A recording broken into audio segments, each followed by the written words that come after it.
Oh, we already have a monk, so I can't bring in a monk. That would suck. Yeah. I mean, you All can. right, we die. are apparently live according to this. Yes, we are live. Okay, perfect, perfect. All right, so guys, everybody, scripts at the ready. Sushep, you remember your line?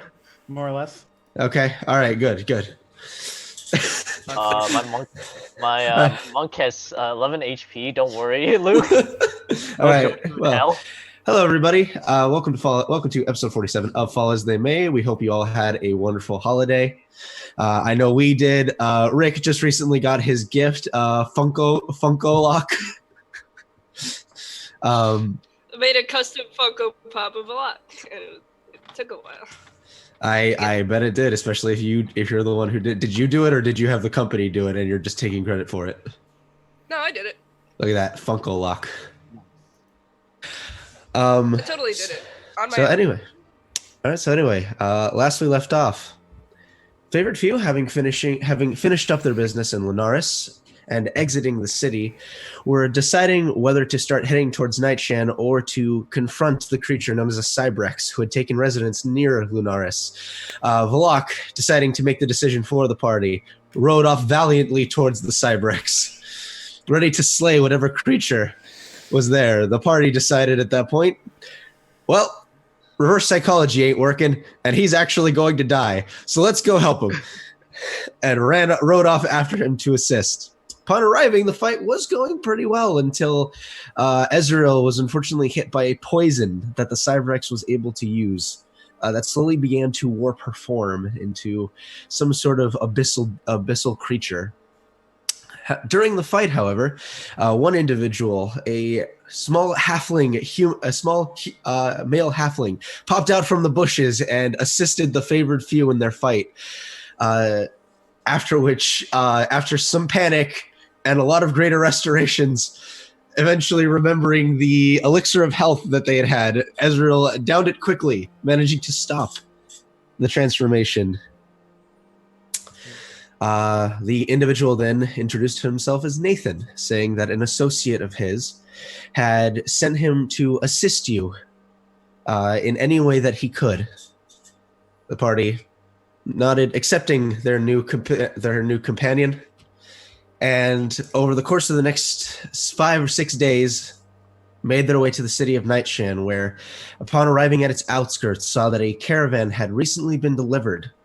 And from large metal boxes, these golem constructs were being brought out by some of the Rome members with specialized gloves with symbols on the back of them, seemingly being able to control these golems. And among them appeared to be one Mr. Jeremy, who they had encountered once before here in Nightshan. And that is where we left off. So, as all of you look upon the city of Nightshan, still a bit ways out, just the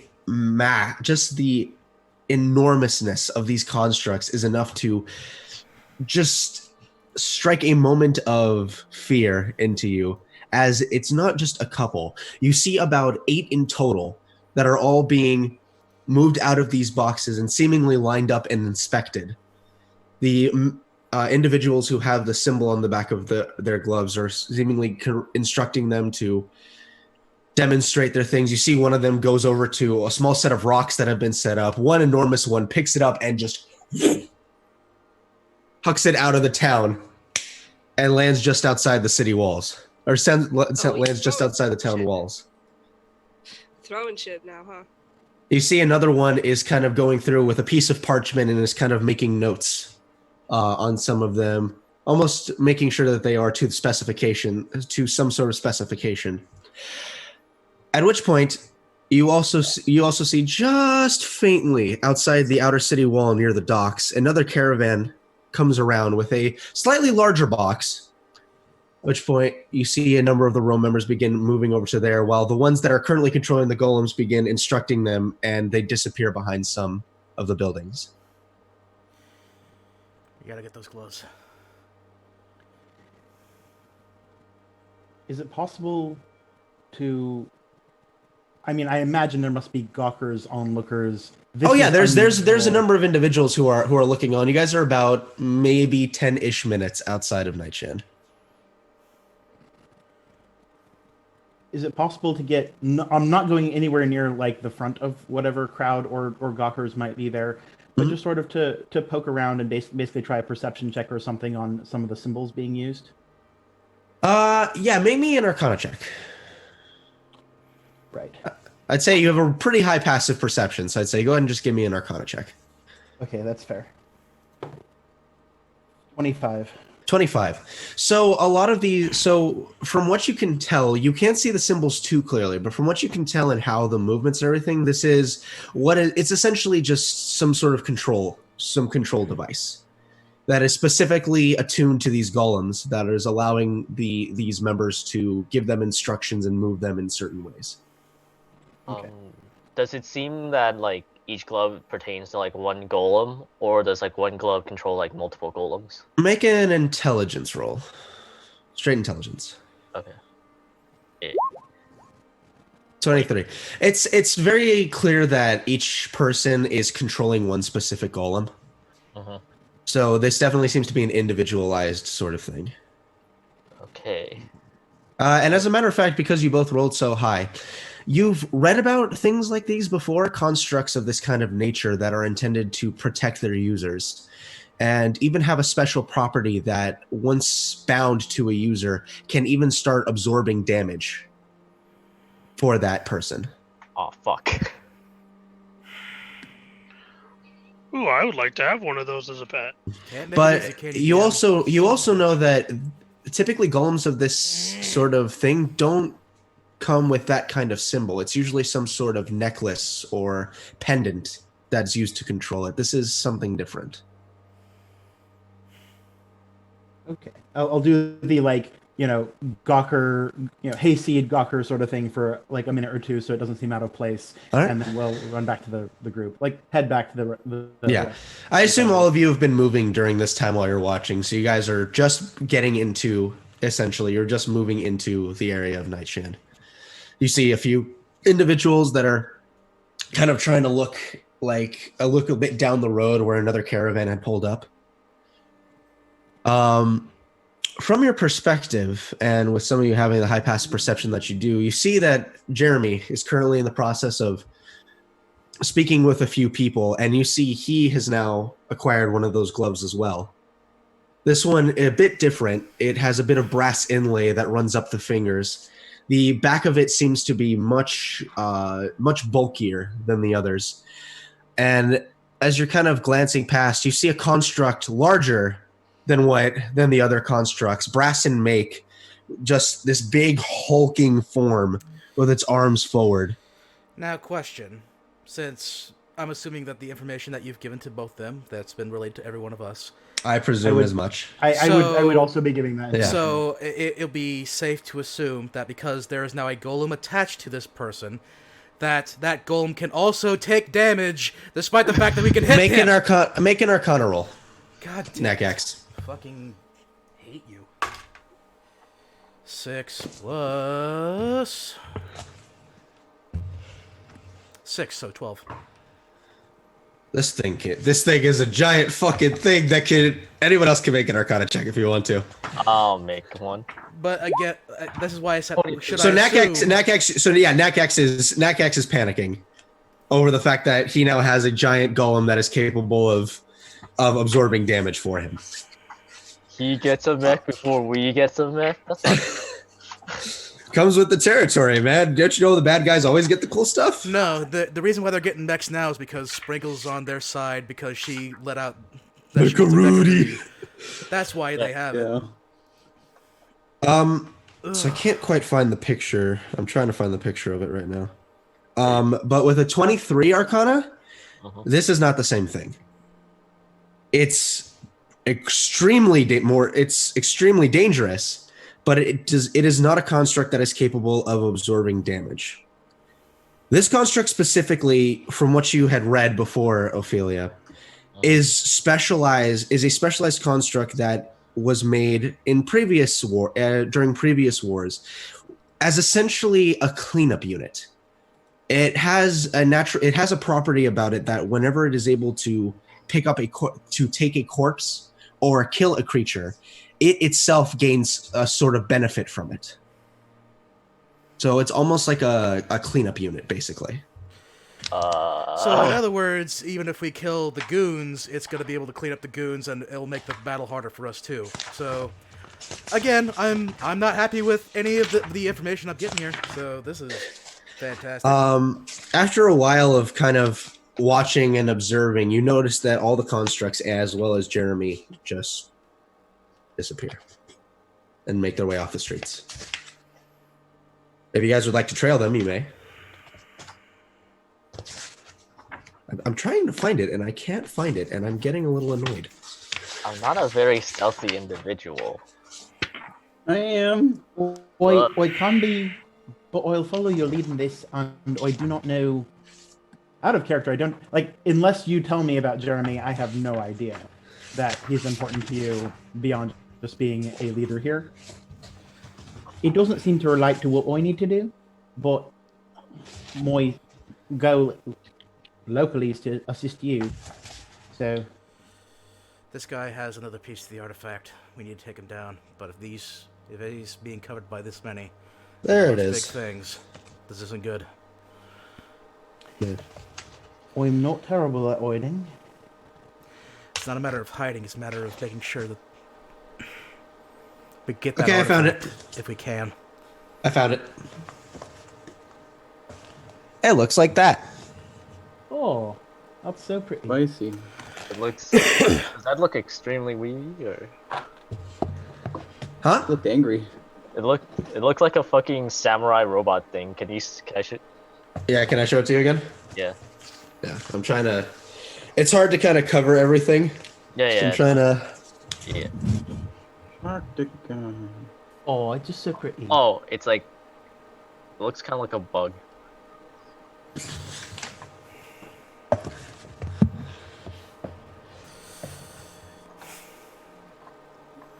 So yeah, that's what that thing is. If we're gonna Alright, tail him, at so- the very least, we should tail him as far away from Nightshan as possible. Make sure that there's not as much access to backup as possible. If we can get these guys alone, there might be a chance we can take them. Do you have any reason to believe I can possibly see through invisibility? Wouldn't put it past specifically that one. He has abilities that are able to send spells back at you, even if you're giving him a direct hit. Hate that bastard. Him and the rest of his ilk. Like, natively? Like, he can just do that? Oh, he's done it multiple times. And Okay. you'll see, like, Nakax is, like, very twingy when he says that. Yeah, can't blame you. Right then.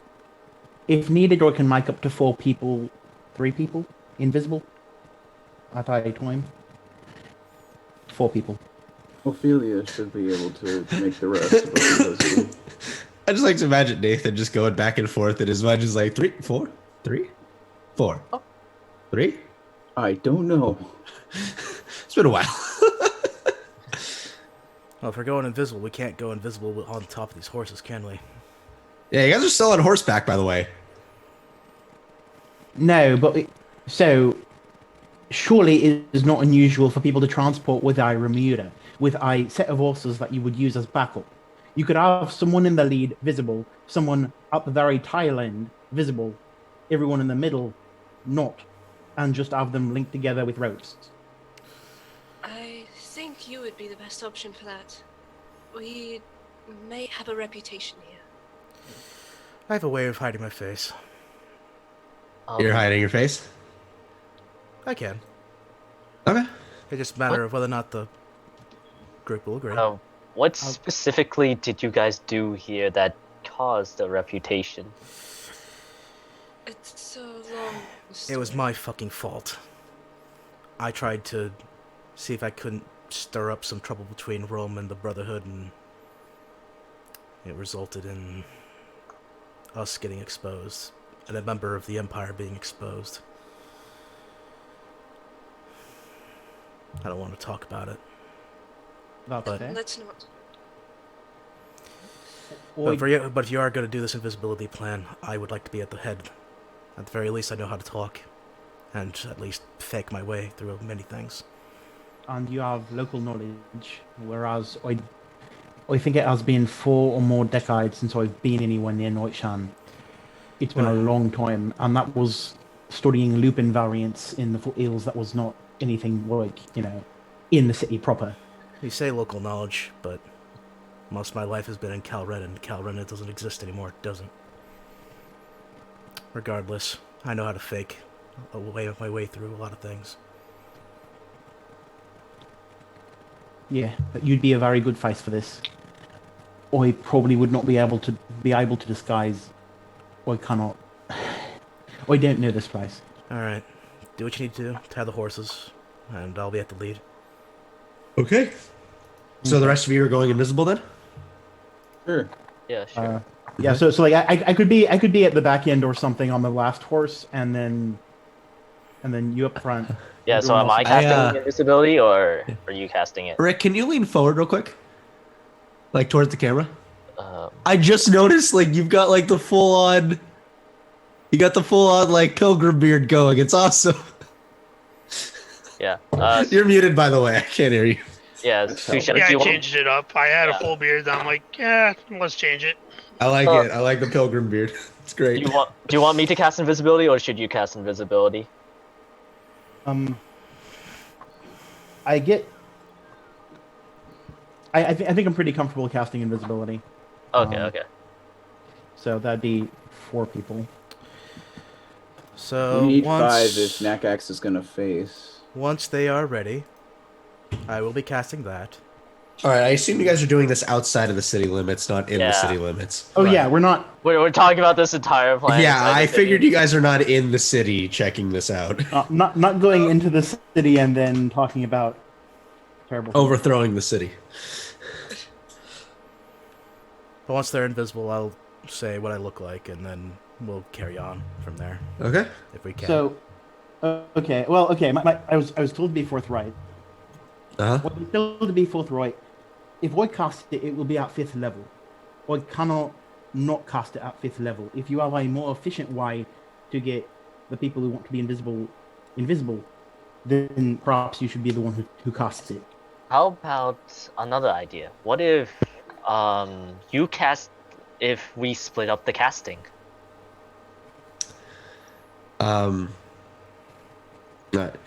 Like, you can make 2 people invisible, and I can make 2 people invisible myself.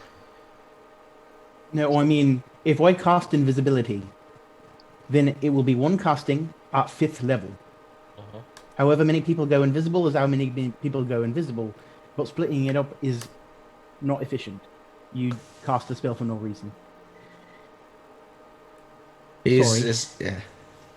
You make a deal with...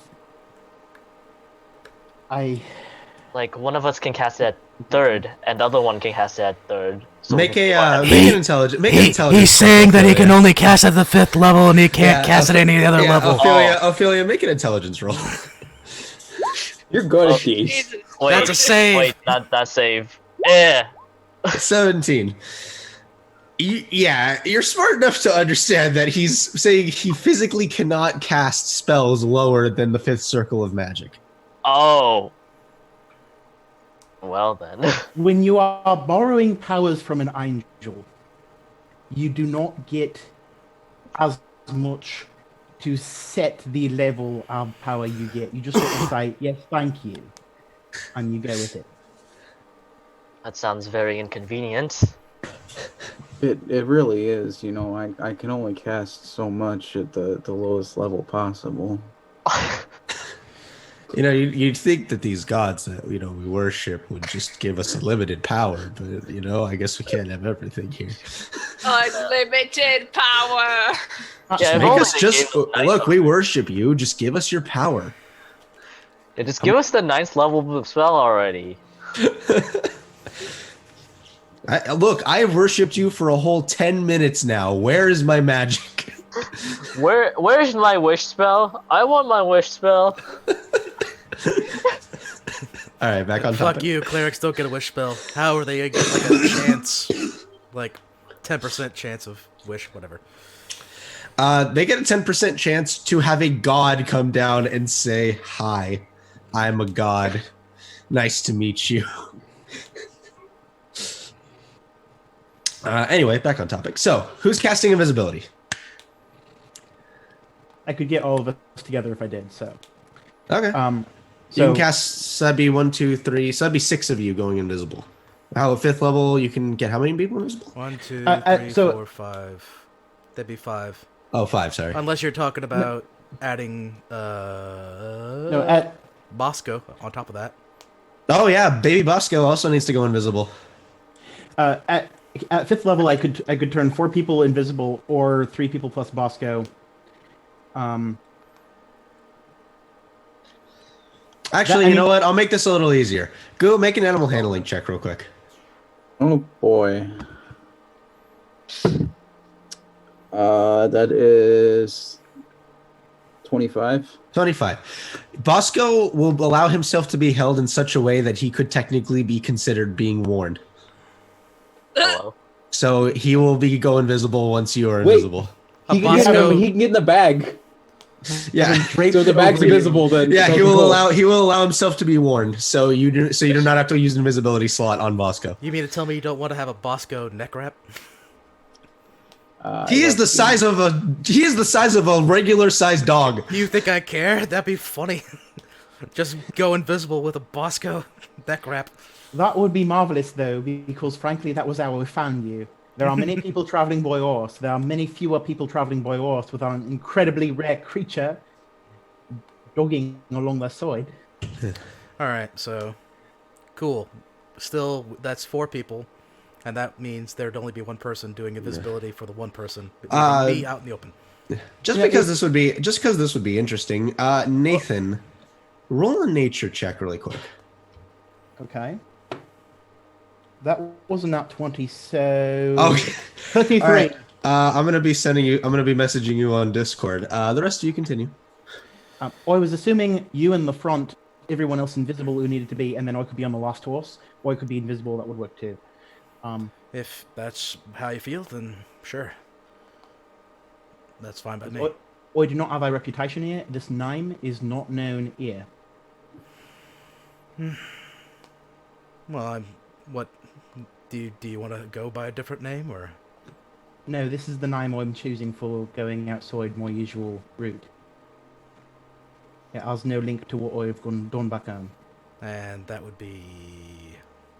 I am someone who is explicitly a spy and smuggler versus, working against the Brotherhood. And I mean a name, so in case people ask, then they go like, oh, who's your friend? Friedrich. Okay, thank you. Sorry, I will I misunderstood. I'll be going by a seer. Zero. Right. So, whenever you're ready to cast a spell, go ahead and do that, and we'll get this party going.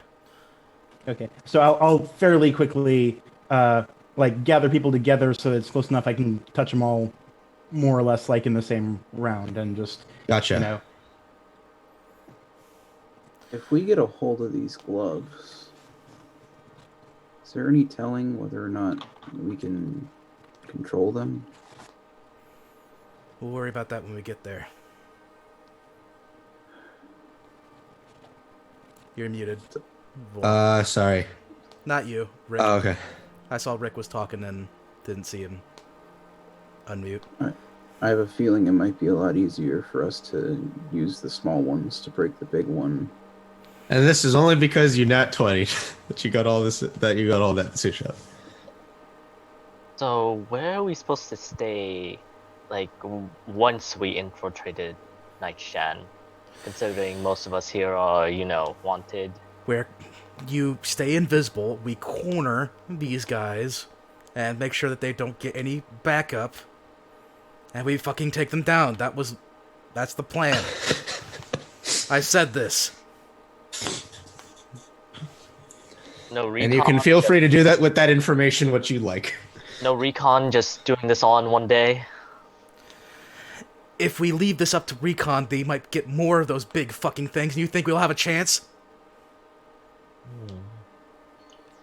Yes. Well, considering that they said Yeah, this like I'll listen to your their- opinion. We beat the other thing, didn't we? And you said we're gonna die? And That's what I thought. the one person that I treasure more than anything else out of this godforsaken adventure nearly died because of it.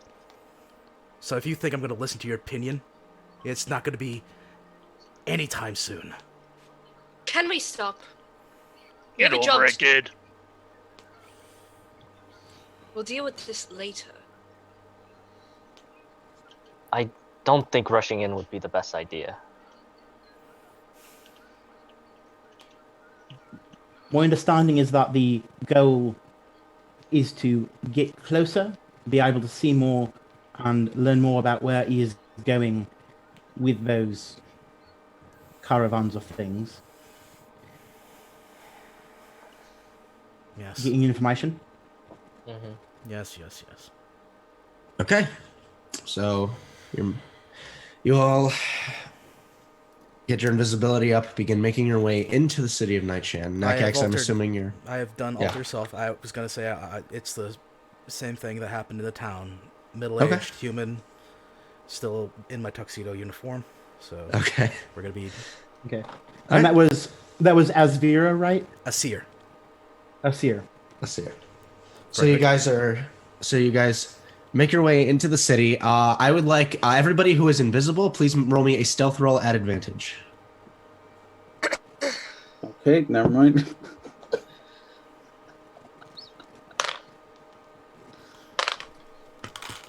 Stealth 16. I rolled the one. I was getting ready to pick up the other one. I looked down. It's 20. 14. If you need the total, it's a 30. Rick is not the stealthiest. The lock with an 11. What did you roll, Ezra? 14? 14. Okay. Nathan? Is that res- Oh wait, Nathan's in the back. I'm at the front, so we wouldn't. Yeah, be... I'm not invisible. Do you want me to do the trying? If you're not to trying notice? are you trying to be hidden, or are you just walking along with the horses? I'm assuming I'm probably mounted on the very last. Okay. one. All right. So no need for you. Okay. So 16, 11, 14, and 30. I'll keep those rolls in mind.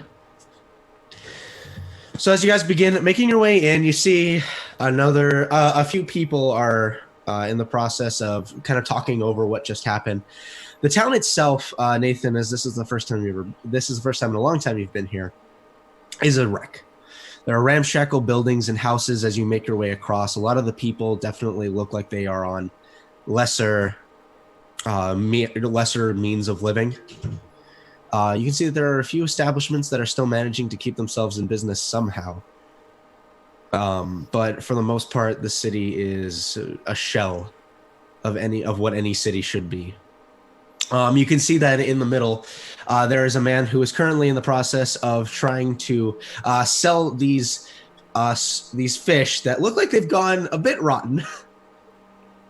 And you see this in the middle going, he is adorned in the colors of the Brotherhood, currently holding up some fish, and he says, Crowatora, fresh Crowatora, 2 for 2 gold. You guys have seen this guy. For you all, you've met this individual before, and you know for a fact that those fish are not fresh. No. Yeah, I think I still have some in my bag. Yeah, you still have the bag in the cold bag. They're disintegrated by now. They're just like Actually, no. The Chester Preserving has a special property that allows it. Anything put into it never goes bad. But what if it's already bad? Then it stays as bad as the time that you put it in. Yeah, baby. As you guys are going through, specifically, are you guys looking for any stable for your horses, or are you just making your way across? For the sake of guys, I am going to still try to see if we can't get an eye on those golems, but still try to go under the guys that we're looking Okay, for. go ahead and make a perception roll. I'm gonna go check on our Bronte. Great. Nothing like a 0 perception. 7. 7. So not finding anything, so not really finding anything, but trying to keep up the appearance. You start asking people where you could possibly stable your horses as you're going to be in town for a little while, and they point you towards the Broken Tankard. Mm-hmm. Oh, Frederick. A few people do advise, however, that if you are to stable your horses, don't keep them there long, as mounts have been known to go missing in town. I'll be certain to take that in mind, but, Frederick, I hope that you can, go ahead and explore the rest of this town. You know, keep an eye on anything big or major happening. I'll take care of the rest of the horses. It'll be my responsibility. Sort of quick half salute. Yes, sir. Would be glad to do. Okay, so you're gonna scamper off. I'm hoping that he can still follow the golems while I'm doing this. Okay. Hopefully that. Sorry, it was Hopefully that code message was enough to. Yeah, sorry, it was the cracked tankard, not the broken tankard. My mistake. Correct. Okay. The cracked tankard. I had to pull up my notes in my phone. I was trying to look for them while we were doing this, and I'm like, God, where are my Nightshan notes? It's been a while since we've been here. I don't remember everything. So are you gonna go stable the horses then, Nakax, while Nathan gets a look around? Of course, as long as there's still eyes on those golems, that's what I'm caring about right now. Nathan, make a perception roll, please. Okay. Because apparently I can't have eyes on them. 26. 26. So is anybody trying to follow Nathan at this point, or are you guys trying to stay close to Nakax? I would probably be following Nathan. Okay, so you're following Nathan. You're still invisible. Anybody else going with Nathan, or the rest of you going with Nakax? I think I'll go with Nathan. Okay, so Volok and Ophelia are going with Nathan. So Gu and Ezreal, you're staying with Nakax? We're gonna lose invisibility, aren't we? No, as long as you don't do anything, the duration stays. It's just there's no range on where you can cast it. But but it stays as long as Ophelia is concentrating on it. Is it Ophelia or Nathan? Nathan. So as long as Nathan is concentrating on it, it'll last for the whole duration. Okay. So as long as you don't punch something or you do any actionable action. Yeah, as long as you don't hit, you make an attack, cast a spell. Got it. Yeah. You can absolutely go through doors, including locked ones. They were not locked when you went through. On Stay Invisible. And I am going to change out the dark wool traveling cloak, nice waterproof. I'm switching that out, taking the elven half cloak that is basically a real full cloak on me. Just switching the order, so it's elven on top, then the traveler. The wool cloak on bottom. Okay. Yeah. All right. So with the 26, you begin kind of snaking your way around. Because of your high passive perception, you get the sense that there are a few invisible individuals following you, but you know that it's your own spell. Making your way across, you begin kind of inspecting certain areas, and you're baffled. They're completely gone. And you begin kind of inspecting certain areas, like as quickly as you can, just giving a quick little glance over at certain things. And one thing that you start to notice is that on the sewer grates themselves, there appears to be some faint arcane writing going around the tops of them. And another thing that you recognize is that each of these sewer grates are directly in front of a building that has no doors or windows.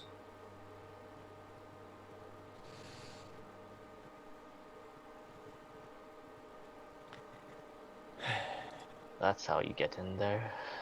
That's fair. Arcana to see if I can't parse the spell. Go ahead and make an Arcana. Go ahead and make an Arcana check. Okay. Nat 1, so 14. A nat 1? Yeah, nat 1, so 14. Unfortunately, my homebrew rule, nat 1 is a fail regardless of the total. Can't you fair. reroll because you're halfling, or? Oh yeah, you're a Oh halfling. my gosh! Thank you. I have not played a halfling for a while. Thank Don't you worry, I so do much. this all the time. to Halfling everyone. luck. I haven't Ah, played a halfling since that's- last week. oh, good stuff. Good stuff. That's a 10. So, 23. 23. It would take a moment of you really getting down and figuring out the sequence that you would need to activate in order to get the doors open. But you feel like you could do it, but you were also in midday, and there are eyes around, not specifically watching you. Just there's a lot of eyes around that could notice if you tried anything. I'm going to memorize Okay. yes, Okay. I'm not worried about that. And then I'm Okay. going to go on to the next one if I can. All right. So while you're doing that, Nakax, Well, you take the horses. yes, I'm going over to the cracked tankard and making sure All right. that- So you can see that there is a makeshift stable towards the back of the tankard. Making your way inside, you can see that a lot of the people in here appear to be dock workers, currently in the process of finishing up their afternoon meals. You can see a human in the front, bald to the head, a bit of a goatee going on, currently in the process of cleaning out one of the tankards. He looks like he is just annoyed right now.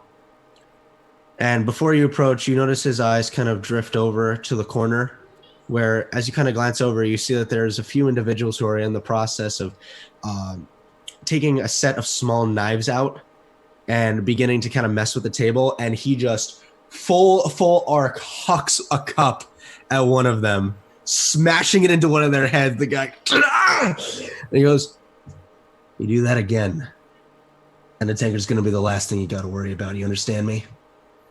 And they just go, "Fucking bastard." Grabs a cup and starts drinking it. The tankard, by the way, shatters on impact. Mhm. That tankard is not usable anymore. Mhm. And he looks over. Fuck are you supposed to be? Hello there, sir. I am a seer. I am looking to stay for a bit, but I could not help but see quite the aim that you had there. I'm sure there's absolutely the reason why this is called the cracked tankard, isn't it? For a number of reasons, yes. You want to stop the sweet talk and tell me what the hell you're doing here and what the hell's up with your getup, or are we just gonna, you want to come back here? You want to do something? What are we doing? As of right now, I am looking for just a temporary stay for these horses of mine. I am going to be moving on from this town, but for a little bit I wanted to see the area, make sure things are fine, and in general just make sure that everything is above board here. Above board. You're not from around here, are you, buddy? Well, have you seen? No, my I dress? noticed someone in such a stupid getup. Yeah, I can. Yeah, I'll stable your horses here. Just it's 5 silver a night. How long you planning to have them here? 5 silver a night. Oh, at best, I hope to at least keep only here for a single night, but for the sake of making sure that things are fine, is this 5 silver per horse? Yeah, 5 silver per horse. Okay, let's see here. 1, 2, 3, 4, 5, 6. Making that 6 gold pieces per horse. Okay, so here are 5 gold pieces and 10 silver for you, good sir. At the very least, this will be good for 2 nights. I have heard rumor that, of course, these illustrious steeds, or various other steeds, have found themselves to be taken away. I would hope that they are... I forgot about the waiver. So I'm not responsible if some jack-off comes and steals your horses, yeah? All right, cool. I got a life to live, buddy. I'm sorry. I ain't here 24/7. So if something happens to your horses, I can't be responsible for that. Mm-hmm. Well, Welcome to Nightshan. Well, I'll be sure to tell the Brotherhood about this discretion if my horses are gone. Thank you very much. Oh, buddy, if your horses are gone, it's a good chance the Brotherhood are the reason that your horses are gone. That's the reason. That's the main reason I can't do anything. I mean, I'm strong, but I ain't gonna fight I ain't gonna try to pick a fight with the Brotherhood. Oh, I know you won't take a fight with the Brotherhood. But why do you think I say that I'm here to make sure that everything is above board? He holds his hands up. He goes, Whatever. My business is not with you, it's with the Brotherhood. But just so that we're aware, if something does happen, hell will be coming. And it will not be just for you, but it will be for every other head that is here in Nightshan. Good day. And I will walk away.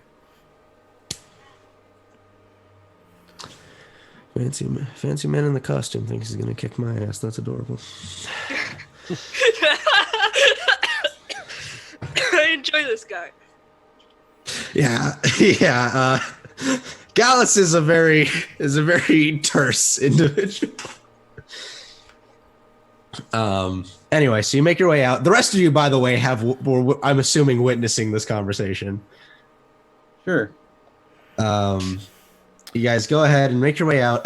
Over the course of the next takes about an hour and a half, you see that there are three other ones of these grates. There are others throughout the city, like just storm grates and things to make sure that water keeps off the street. But only these four in specific have these kind of arcane markings on them. Okay. Should I do an Arcana check for each to see about parsing? Go ahead and roll one more for me. Okay. Much lower, 18. 18. So the other two, it's a bit harder to the other three, it's a bit harder to decipher. It's similar to the other ones, but there's something off about it that you're not quite grasping. So the only one that you know for sure that you could unlock or that you could crack would be the one that you had found initially, and that one is towards the southeastern portion of town. Okay. All right. And could I do a survival check by the fourth of them? That was the southeast portion of town. Okay, so could I try a survival check to see whether there's indications of, say, large metallic feet? Make a survival check.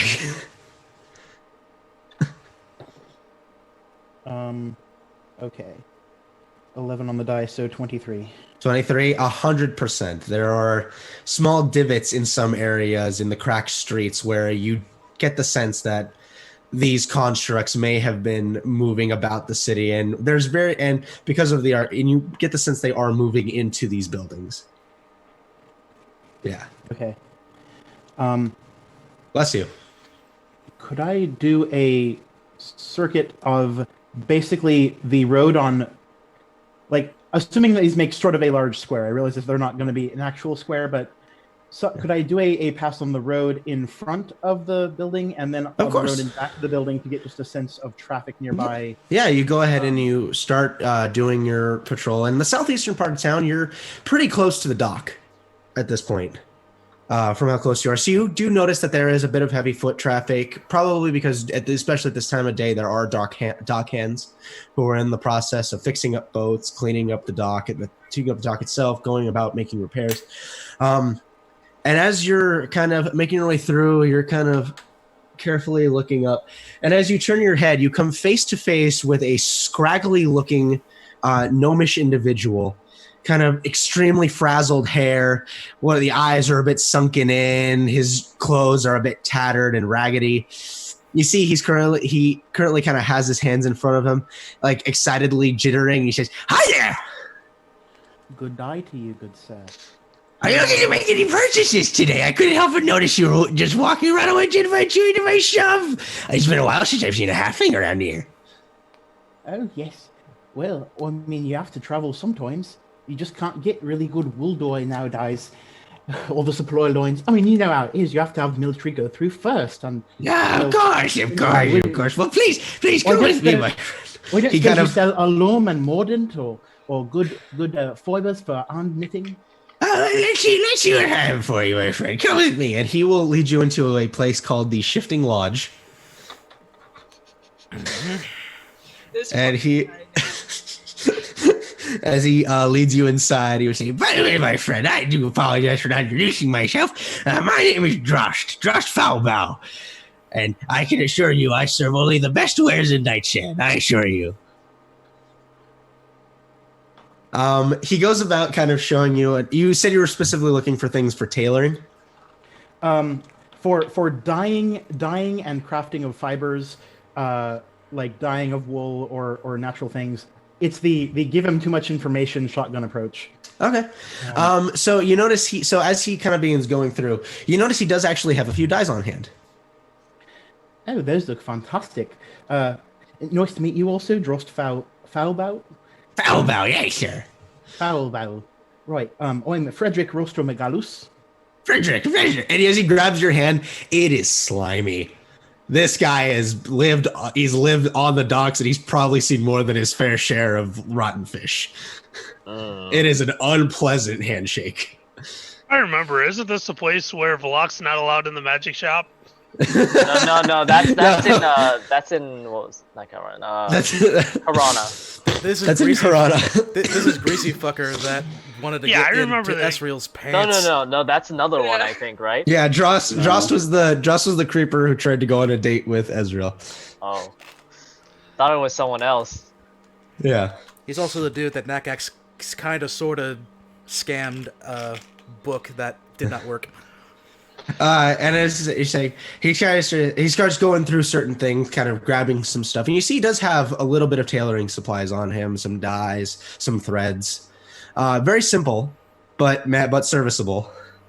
And he says, and at one point he says, "You know what, my friend? I see you are a man of discerning taste. I can tell by your outfits. So I may have something of interest to you." At which point he kind of peeks up over the corner, peeks out the door, closes the door, runs to the back, pulls up a floorboard, and pulls out this very ornate-looking book. Sets it on the table and says, "I had a traveler who came through here a little while ago. I acquired this off of. Did a little bit of research on it. Apparently, it has a special property that allows you to boost one's natural charisma a bit more. And you, my friend, you are a very good-looking individual, and I think that this would be great for you." Oh, well, thank you very much. I mean, I'm sure you say that to all the folk who come through. But really now, is this sort of like, old Yerda boy and make sure that you shave, following a line and always wear sunscreen sort of books? I don't understand what you said. That's fair. Right. Sorry.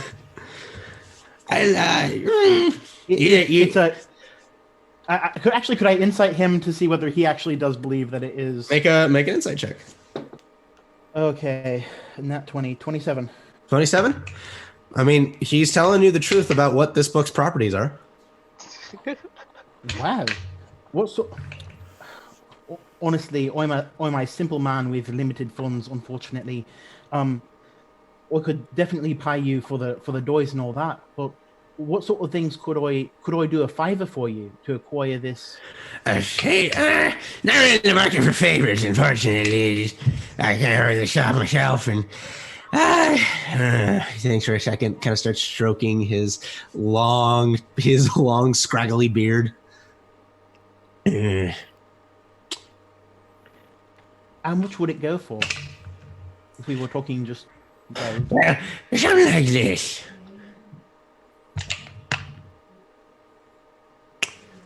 Kind of looks at you a bit closer. Let's be real for a second here, friend. You have some things on you could trade. I can see it. There's that glint in your eye. A good salesman knows when he has a good customer in sight.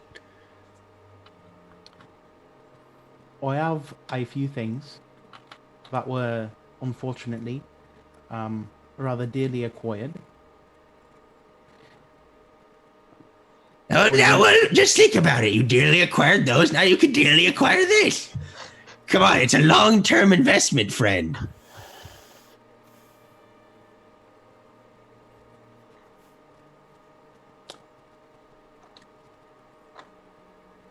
I'll pull back the cloak Uh-huh. to reveal the crossbow. Uh-huh. I will choose to make it disappear. I will hold out my hand, have it reappear. Okay. I'm holding my hand out like this. It should be very clear I'm not trying to fire this thing. Oh, look at that. See, I knew you had something on you, friend. It has been my friend through many dangers, but it is true that we could replace it. Are you? Is this a property of the item, or are you trying to screw with him? If I were selling it, I would actually sell it. I would break the pact bond. Okay. This is a hand crossbow of warning. Oh, interesting. You cannot be surprised, and your party cannot be surprised while they are within 30 feet of you. Well, it would be good to know someone's breaking into my business. I'll tell you that much. What is this? I had about 4 robberies this week. I don't know why they keep coming in here. I kind of took everything of value already. And he goes ahead and he looks at the book, looks at the. Would Vlak actually know that book? You're still with him? Yeah. That's right, because you travel with him. Make a. Are we? history. Oh yeah, I Yeah. guess we're also uninvisible because it's been an hour and a half. Has it been an hour and a half full? It's been the better part of an hour. Yeah, they'd be uninvisible at this point. So, Vlak, you staying outside? Or are you walking in? No, I'm just gonna walk in. Okay. If it's been an hour, since I know things are bad, I'm gonna make sure that I'm also still keeping alter self up. Okay, cool. Let me know about that. But part of why I'm checking is I believe my character would have a pretty good idea of when it was about to drop. Yeah. Due to Yeah. All right, so he'll stay. I tell you what, my friend. Vlak, as you walk in, make a history check.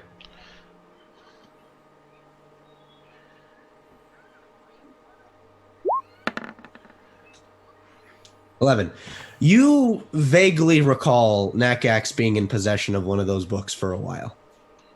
And you know that it did something for him. Whether or not this is the same book, you're not entirely certain. Okay. Someone else is with you, right? Yeah, Ophelia. Ophelia. Which, Wait, Ophelia got memory. It doesn't have any memory of anything. Yeah. So he says, I tell you what, friend. Cut you a great deal. Just because I really need a security system around here. I will trade you straight this book for that crossbow.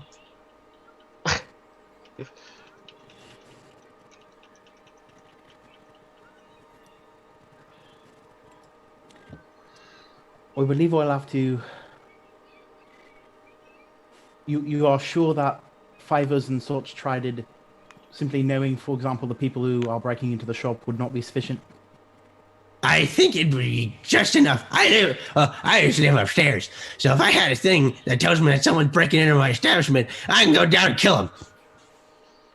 That's my property. They're breaking into my property, and that means that I can kill them. It's the law. Can I check if he's like strong enough to actually kill someone, or is he just like exaggerating? I mean, make an insight check. Okay. Also, make an Arcana check. Nathan. Okay. Okay, Hey. that was pretty good. 30. You have no. Ophelia, you have no idea what this man is capable of. He's got the crazy eyes. Yeah, it's the slimy heads, the crazy eyes, Yes. straggly beard. So with a 30 on 30, the Arcana.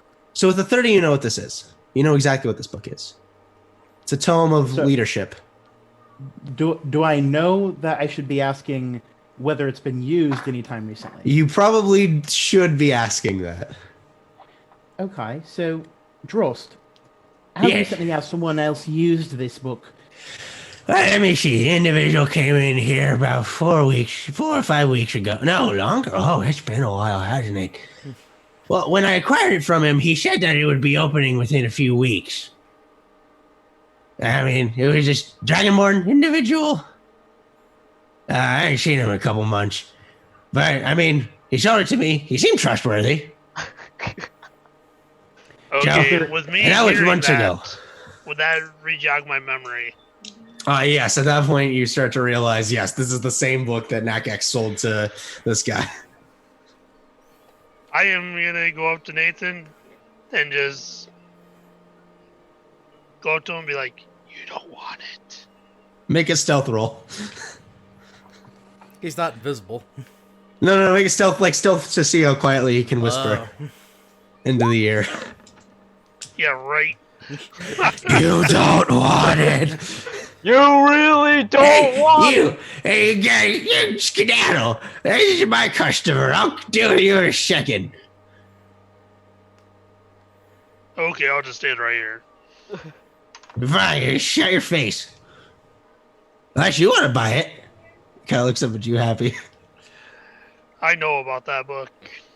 Oh. Don't you remember me? I was in here when he sold it to you. Nope. It is a beautiful and wonderful book. But I do realise though, if I go home and I've acquired something that wasn't on the shopping list and I've lost this, my grandfather, he will probably be very disappointed in me, even if it wasn't Grandfather, schmanfather.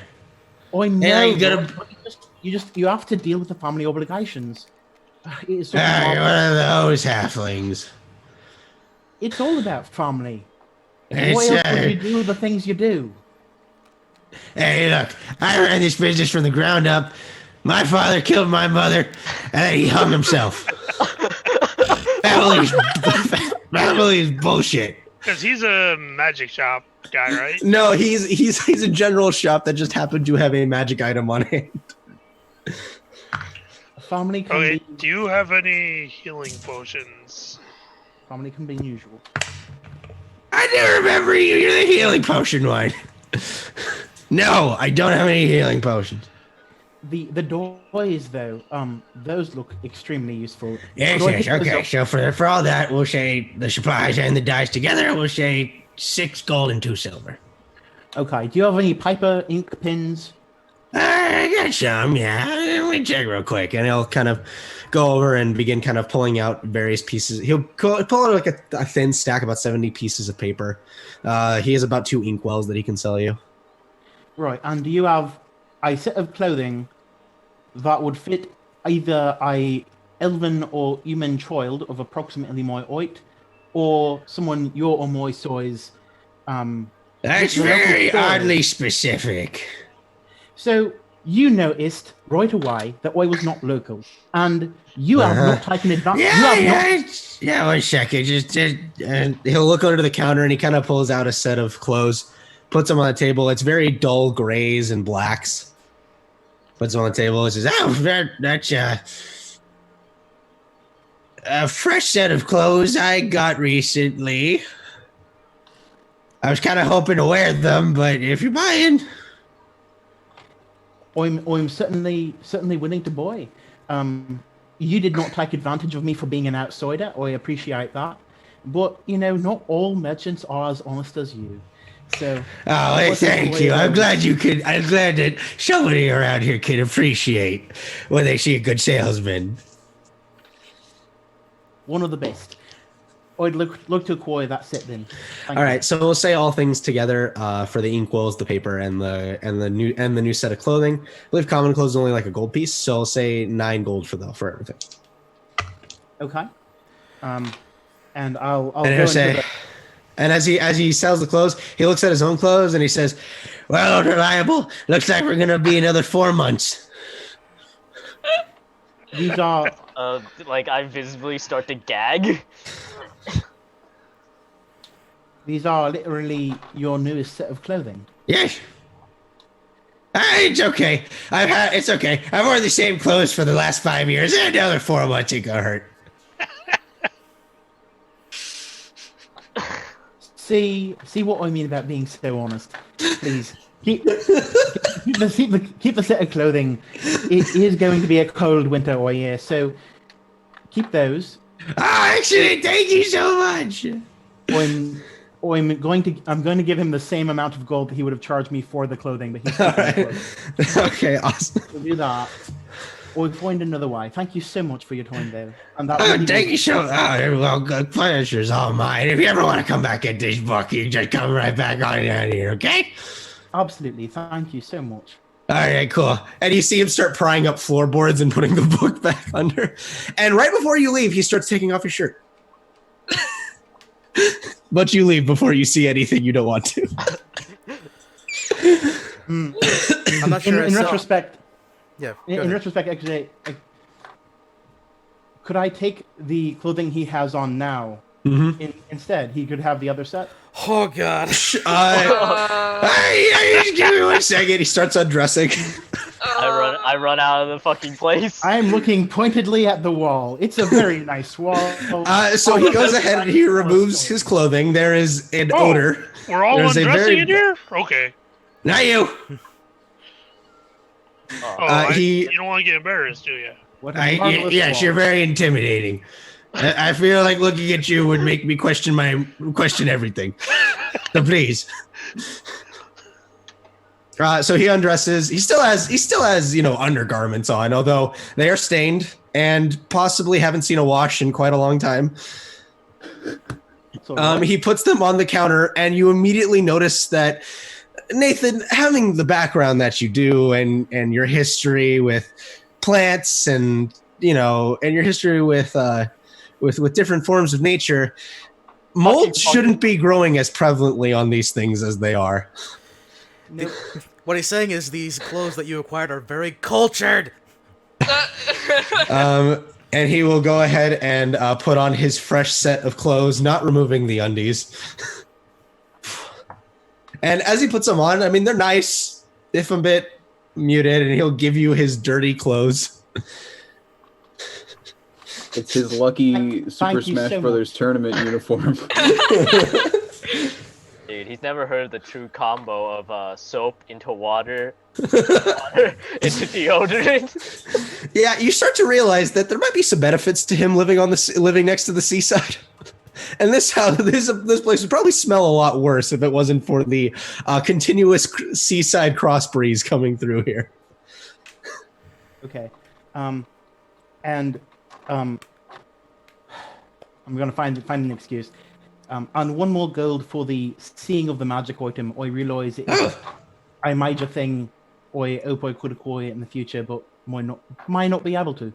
Thank you very much. Thank you very much. And he'll kind of tuck it away, and he kind of looks under the counter for a second, and he kind of starts counting the gold that he has now, and he says, "Perfect.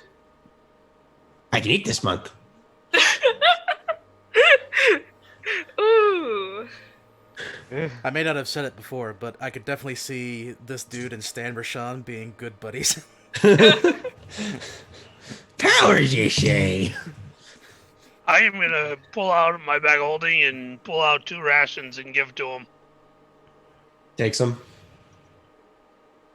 Why are you all being so nice? I didn't realize it was this bad for you. If you don't want them, I'll take them back. His hand kind of slowly starts going under the counter for a moment before he's like, "Thank you." They aren't going to hurt you. I have it on good authority they can be trusted. Thank you, though. And I'll Yes, have a good day. Starts slowly reaching under the counter again as you're leaving, just waits for you to leave, and then puts his hand back. He's got the crazy eyes. Yeah, you see he's looking at you like... You get a sense that niceties are not a very common thing around these parts. If he wants, I can give you some chromatora fish. Oh, God, no. I'm sick of that stuff. It's all they sell. I've had a tapeworm for 7 months. He doesn't actually say that. I've had food poisoning for 7 months. It's been 84 years. So you guys make your way out. Tell him, for those 2 rations, I'm expecting you to get some healing potions in for me. I wouldn't trust those clothing with a 10-foot pole. Oh, as soon as you actually leave and have them close to your person, all of you make a Constitution saving throw. 25. Give me a 20. second. Oh. No, football. 17. Okay, so all of you managed to hold in getting something out. Volok, even you, who have seen and smelled some of the worst things in the world, This Including does the not even giant come fucking thing that close. poops and So shits it's like the everywhere. worst thing you've ever smelled. Hang on. We just fought a creature that had piss and shit everywhere. It smelled worse than that. It smells worse than that. What is this guy? A legend. A legend. Okay. If I just stand in front of me, or I'll b-boy a wall, and then I'm gonna prestidigitation the thing after I have basically enough cover from onlookers. It's not obvious what I'm doing. It takes about 9 to 10 tries. This is slowly getting better. Slowly getting better. So about a minute later, you have clothes. You notice that there are some holes in them. Sure. And you think they're still going to need a pretty thorough washing before the smell will come out. Yeah. Oh yeah. Can I check his hands for open wounds just in case? Yeah, you check Nathan's hands. There's no open wounds or anything. He did not get every STD in the book. Every STD, every infectious disease possible. And I'll say Drost kind was of quiet- ground zero for all this. I'll say kind of quietly, I do appreciate you looking out for me, and I may have given more than I should have, but he's not an informant. They tend to keep themselves more physically healthy if possible, to make themselves more useful. He was an interesting individual. I don't think I've ever seen anyone like that, to be honest with you. So I feel why like did you say you didn't want the book, Valak? Block dead. Valak's No, dead, he's yeah. muted. Block Rick! muted. Yeah, I'm shoving my face full of food, so. I see. The old face shove.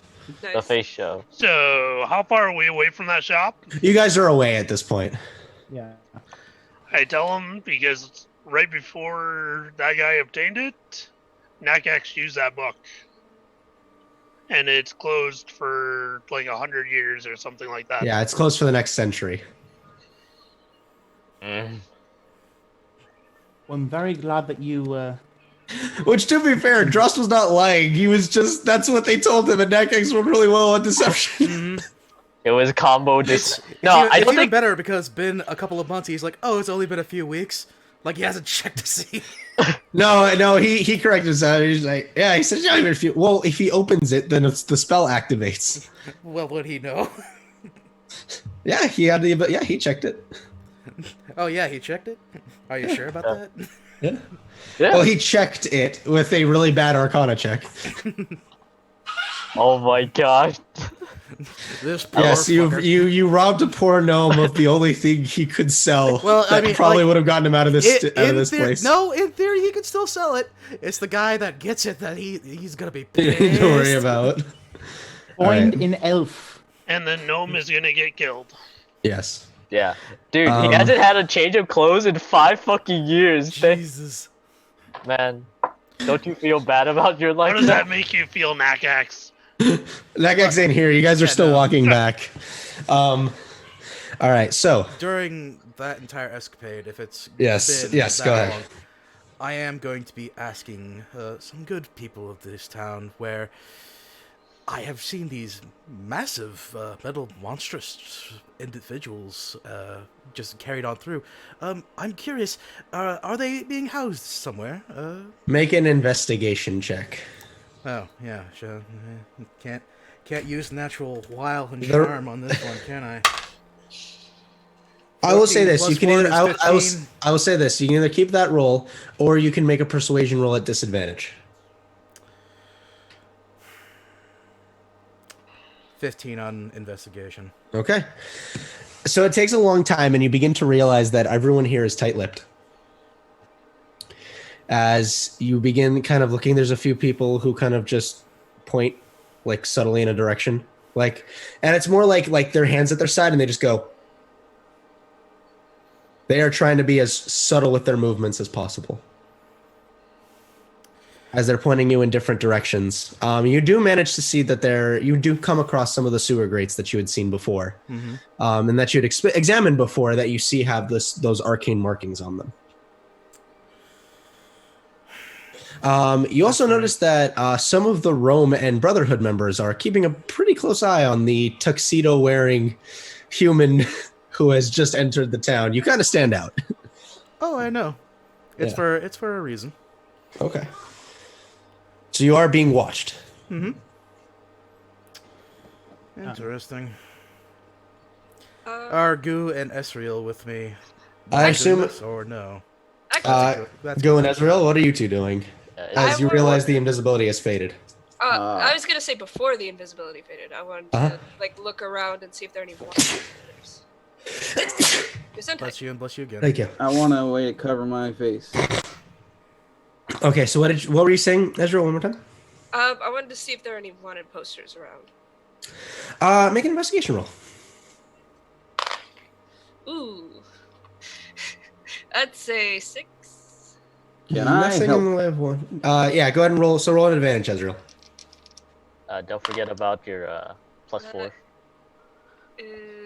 Yes, plus is a I can't do +4. math right now. The It is D4 thing. yeah. Is a 16? 16. No, nothing in the way of wanted posters around here. Okay. That's pretty much all I want to do it while I was still invisible. Can I look for a clothing shop? Draw spell, Val! Let me take a look. I need to look at my Other notes. than one dressed Falby. I'll be going with him. Just All right. Let me check real quick to see if there is any more shops, because Nightshan does not have a lot of shops. Oh, there was supposed to be a nice library and a restaurant that could have been really neat. There's the shaded mast, which is a cafe. There's the Lost Hold, which is a library.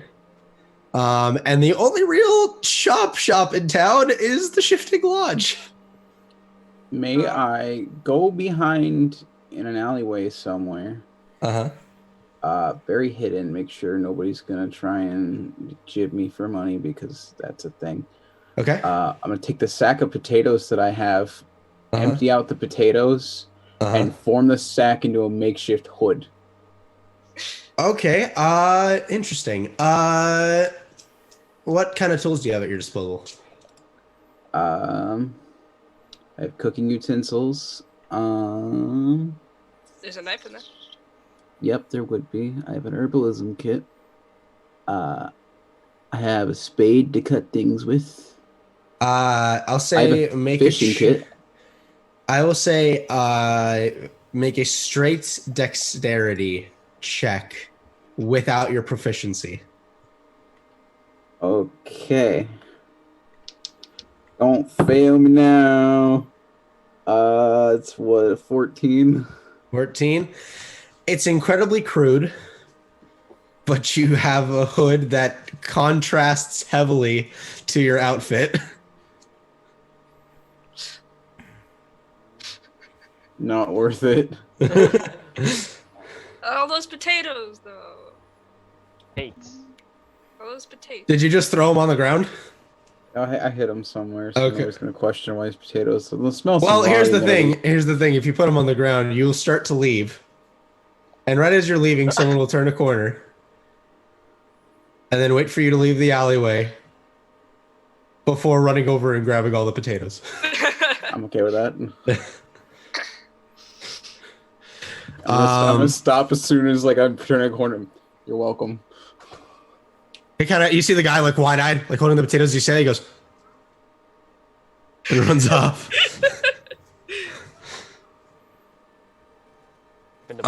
Okay, and so if there's nothing else anybody would like to do at the moment, you all reconvene with the information that you now have. Where are we reconvening at is the question. Where are you guys reconvening at? Probably the Cracked Tankard, I assume. 'cause Okay, that's where so you guys are making your way to the Cracked Tankard. Yeah, in our And room. yeah, we have a room. You have a room for your horses. Yes, that's something I did want to speak with you, Frederick. These fine individuals that have apparently decided to bunk with us for tonight. Our esteemed guard, we'll call them for now. They're looking for a little bit of rest, but remember, we're only here for a short, limited time. So do be a dear and see if we can't secure some rooms.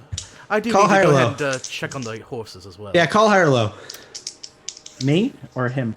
Him. Hi. Okay, you go to check. The horses are still there. Oh. Excellent. For the moment, I'll be sure to let Frederick know that I will not be staying at a room there. I will be staying at the stables. Okay, you're Unless, staying of in the course, makeshift. our big friend, to which I will look over at the lock, feels more comfortable being in there. Lock muted. I No, assume I think I Valak. can take care of it for the night. Oh, I will not allow our horses to be taken away from us.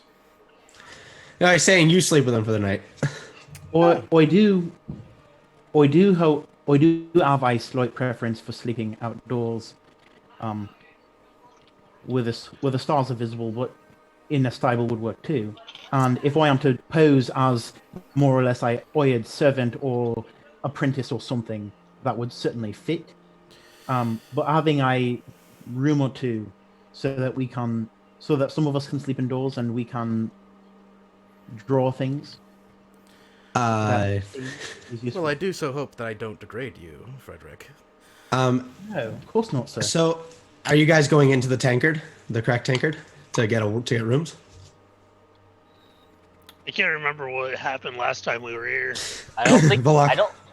Was Valak walks Louis in. in another place? So as at least some of you make your way inside, Gallus looks up, and you see a big smile comes across his face as he motions all of you over.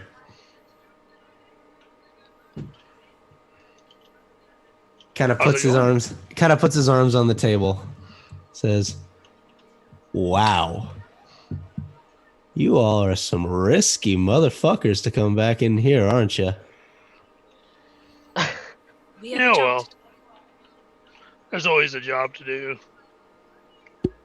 You know that anybody out there who catches your faces, you're gonna have some trouble. It's We okay. are trouble. I like it. Don't worry, I ain't gonna tell nobody. It was funny the last time you guys ran through here. Most entertainment I've had in a long time. So, what are you looking for? Drinks, rooms, Both. both. Both. All right. Got you a deal. How long are you planning to stay here? Hopefully only a Tonight. night or two. A night or two? All right. All right, we'll say for drinks and food tomorrow. I'm feeling generous. Let's say 2 gold for everything. Alright. Just don't tell him that. Just don't tell him you had any business with me. All right? Did you I get pull caught? out. I give him 4 gold. And he'll immediately get you guys drinks, which is it's pretty crap tasting ale, but it's serviceable. And Nathan will sort of go over to Gallus politely. Sorry, boss. Do you mind if I sleep out in the stables with the horses? Do whatever you want. Thank you. All right, so you guys will get rooms. Are you guys just betting for the night at this point, or are you waiting for nightfall? I guess depending on the time of day, but I did want to take down the paper that I acquired and sketch out, using my pretty good knowledge of the city and how things related to each other since I did the circle. Sketch out a map of the city. Hold on, do I still have the map of the parts city? that I had. Okay. Yeah, I mean, so I don't have the whole map like in my head, but I have the key thoroughfares and the locations of the buildings. Okay. I'll also point out the grates, and then I'll write down the order of the runes that we need to for the one that I know. All right. Just in case any. Well, I've always been bookish, so I'm good at remembering things. Yeah. These are what you need to do. And I'll more or less just draw that out for folks so they can see. Then we I'm say gonna- these are the things that we do. Are we supposed to do a series of our own runes to open them? Can we just not It certainly dispel it? Or is there Dispelling- a secret? dispelling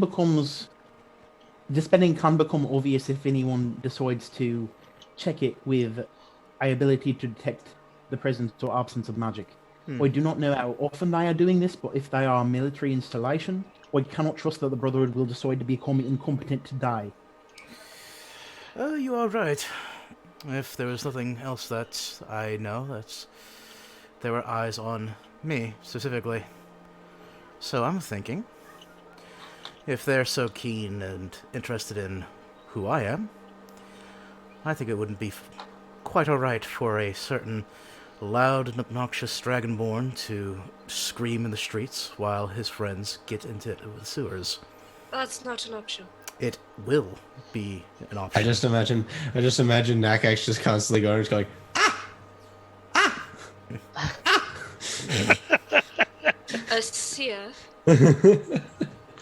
A seer, that's not an option. It is. Why couldn't we just go under cover of darkness or similar into the one that we have access to? Well, let me think about this. Last time we tried to do something under the cover of darkness, I fucked up everything. And if So- these individuals are smart as they are, they're gonna be able to do the exact same thing over again. I believe it was the Griff. Who were the other group? Apparently, it was it was the Daywalkers and the Brotherhood. yes, it was the Daywalkers, I believe. They had managed to try to get a scouting troop into this town, and they were found out in the dead of night. And it was there I hoped in the confusion I would be able to work some magic to raise some confusion between the Roman Brotherhood, and did not go well. But if they're able to find a scouting party, which are supposed to be relatively good at keeping their movements silent, then the only thing I can hope for is everyone is a lot more quiet than they are.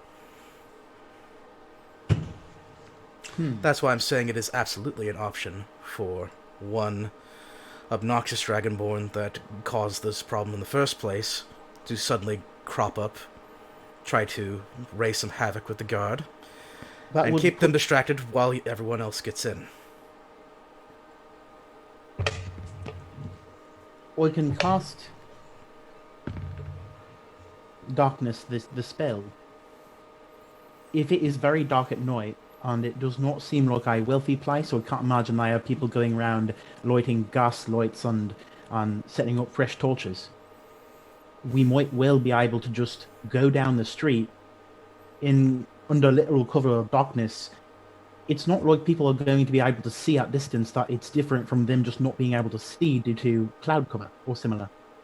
Just travel together. I can see in magical darkness, and I, for other reasons, do not have disadvantage. Sorry, disadvantage is a meta term. I can see very well in the dark. I could open up the gate, get us through all together, close the thing. We're in.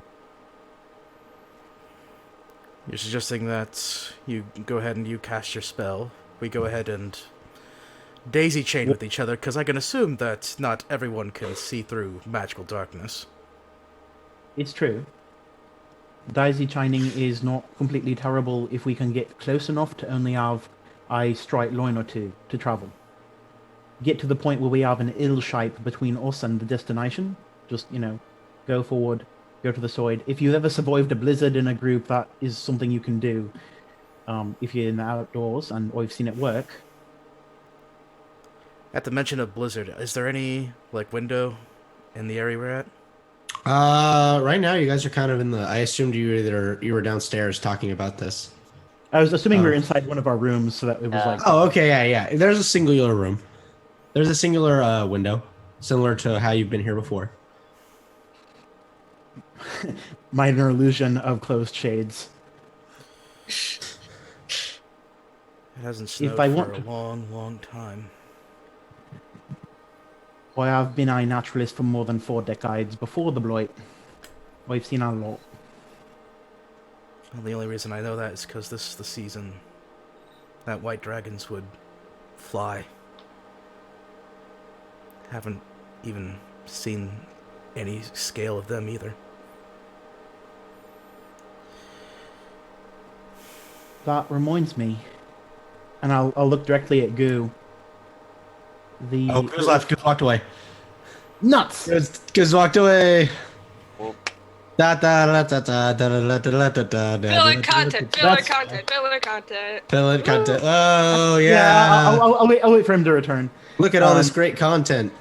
This is a good chance to mention that D&D Beyond is the website. We don't. Okay, we gotta stop doing that. We're not sponsored by D&D Beyond. We gotta stop doing that. Did you know that NordVPN is a We service? gotta say, Jordan. whoa, whoa, whoa! Have Did you heard guys from our know that there's a sponsor, Ray YouTuber? Did you know there's Shadowington? there's a YouTuber named Angry Taco? No. He makes really great game reviews and like retro game reviews. He's really great. You should go check him out. He hasn't uploaded in a while. You need to spam his Twitter with hashtag finish contra. Jordan, if you want, I can help you out, like either with perspectives or editing, which I've never done editing, so that'd be fun. I can help you out with editing that I've never done before. Exactly. You'd be surprised. Editing is kind of one of those things where it's you learn. Oh, as it you takes go. it takes so long. No, I used to do editing for my YouTube channel, and it took for a 10-minute video. That would be like 4 hours of my time. 4 or 5 hours of my time sat down, just clipping and repositioning and doing edits for it. Yeah, it was He's terrible. back. He's back. All right, you can do your thing now, Nathan. We've done enough filler content. Right. And so looking directly at Goo, Uh-huh. talking about dragons and their ilk, you have perhaps more precious cargo in your amazing friend than you realize. You said his name was Bosco. Yes. There are... Bosco at this point has kind of curled up on the bed and is laying. I have no idea how many of them are left, but this guard drake is... It's not one of the normal phenotypes. This one has elemental lineage and connection. Inherently, is going to be able to harness elemental energy like dragons. It looks... I mean, like, it has only been a handful of times that I've seen anything like that depicted with any skill in books and scrolls, but he looks like he could be a lightning drake. You knew that. Did you not know that? No. Because he's really remarkable. Does that mean he's gonna be a higher target for people trying to get a hold of something like him? I do not think so, because most people do not encounter guard drakes very often. And frankly, no offense, but everything that anyone can be an expert in, most people won't be. I have no reason to think it'll be obvious to anyone unless they spend a long time with him or are specialists in guard drake specifically. Look here, and I'll just sort of show like basically certain areas of the scales that are a little bit off standard, and things like his tendency to vibrate just a little bit sometimes. Yeah, so as he actually points it out this time, as he's actually like taking time to point it out to you, Go, you kind of gently put your hand onto Bosco, and you really, really, really have to concentrate. But there is almost a very, very low vibration that is just constantly coming from his body. It's faint. It's incredibly faint. It's something you really have to basically dedicate all of your focus into noticing. I mean, I guess I'm glad that he's special, but I just want to keep him alive. I do not know how many people would be interested, but I do not think he's going to be obvious about it. He's still a juvenile. It's not at all obvious from just looking at him.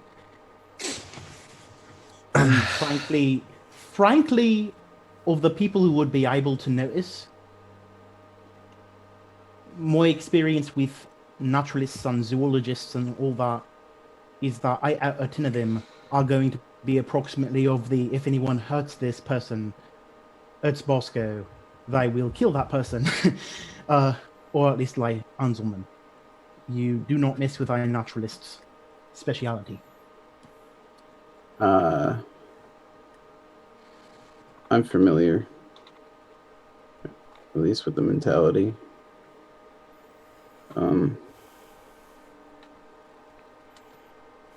Yeah, just as long as no extra harm is going to come to him, then it's whatever.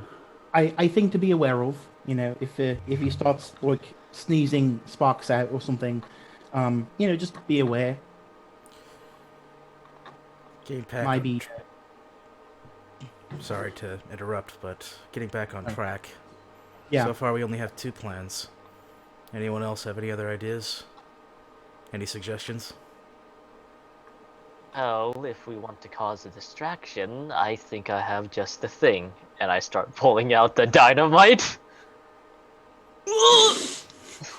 What is that? That would work.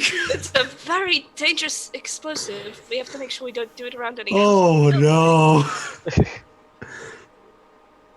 Oh, you didn't pick any up in Lunaris. This is apparently flammable explosives. They seem quite fun, from what I've heard. Quite dangerous, also. I wonder. How many do you have? 4. I have a few as well.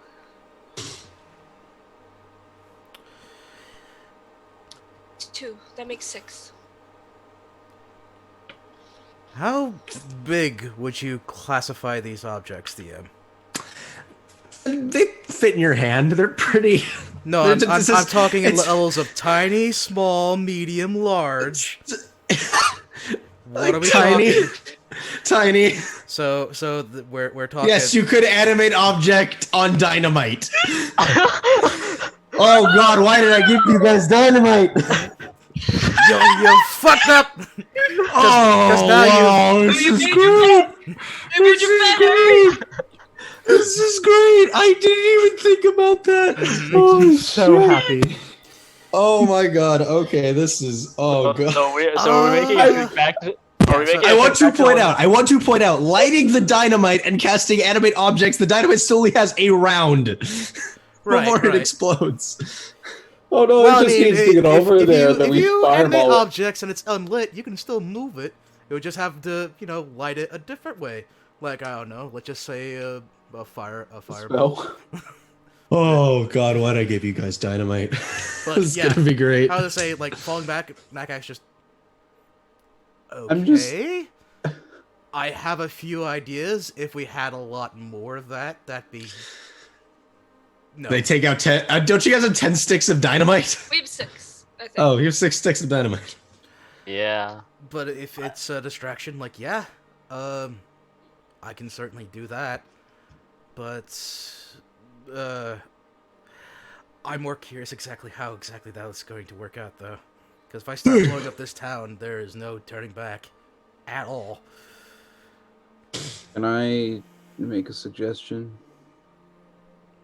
Well, that's... If anybody's gonna be doing the distraction, I think it should be me. Why do you say you? I'm fast and agile and hard to get. So I could keep everybody busy for quite a long time. You could, but... Luke, you're muted.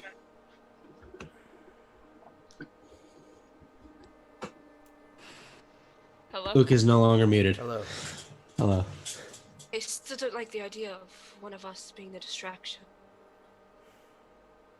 I don't either, but if it comes down to it, I'd rather it be me. So when are we doing the plan?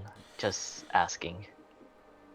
Well, as of right now, we only have 2 plans. One is the darkness plan, which we can do if the night comes, and we can We get that may want done. to do both. Oh, are we doing it tonight, or are we doing tomorrow, the next day? Do it now because people have already seen at least me uncovered.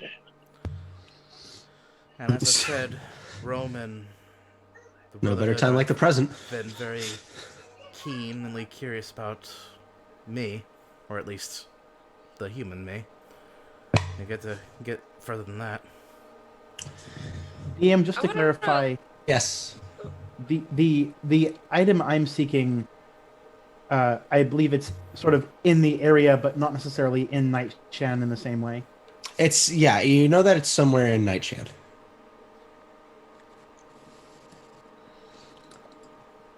Cool. I don't have any particular reason to think that Jeremy's the possessor of it, for example, though. No, not necessarily. Can I look at the map real quick and see if there are any like spots without a bunch of buildings? So based on looking at the map and based on like the general presentation of where these grates are, the grates were deliberately placed in such a way that it is obvious where it is, but it is intentionally obvious where it is. So that way it is in a very trafficked area with a lot of ways for people to see it. So if anyone goes in there Well, that's no, I not the mean- Brotherhood, it can be reported. I mean, like, are there any unpopulated areas without buildings or? Oh, I mean, like- generally, yeah, there's some alleyways you guys could probably utilize that would be unseen. But no, like, generally That's like unpopulated. between buildings. Yeah, but no, like, unpopulated buildings.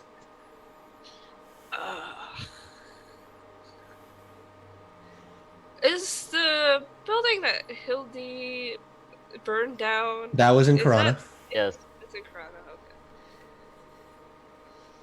okay. I don't think we can go with the dynamite plan. Unless we really want to cause some collateral damage. I don't think that would be wise. Also, I am looking for something that is in the area, and it might be a good idea for me to do a bit of scouting for that purpose, to see if I can't get a better bead on where it might be located, so that I'm not accidentally leaving it in a place where we might end up dynamiting. Unless, Dynamite. Case. Dynamites. how... Nutcacks, how high can you levitate objects? Well, and in theory, I can make my ball bearings go about as high as I possibly can. I know they can fly about as fast as I can walk, about 30 feet. They get about a minute of go time. I could probably get them up to 600 feet. You're gonna rain hell. That If is, we well, it would be 300 feet. I don't think I can tell them to go faster. If we could set them up in the air, maybe there won't be any damage. But I'm that not wouldn't sure. draw anyone anywhere, is the thing. Yeah, if they go on high alert around the place I need to go, that would not work well. That's why I think a person should be out there. And if they already have eyes on me, it would especially make them want to get people up in arms if a certain weirdo was starting to take down members of the Brotherhood in Rome. Though it's not a let's not do this. It's more a we need to. Rather, I would prefer to have a little more information on where that is before we settle on for sure where we would be dynamiting. Is all. Well, first off, you're saying that you're looking for something. You have any idea what exactly you're looking for? Yes, it is a. As you're going to say it, Nathan, you hear a voice in your head say, "Not about that." Fair. Sorry.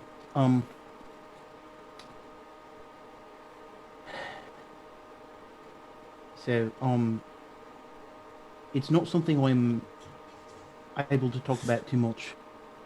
If there's any chance people could be listening in. The reason I stopped midway is we got outside input.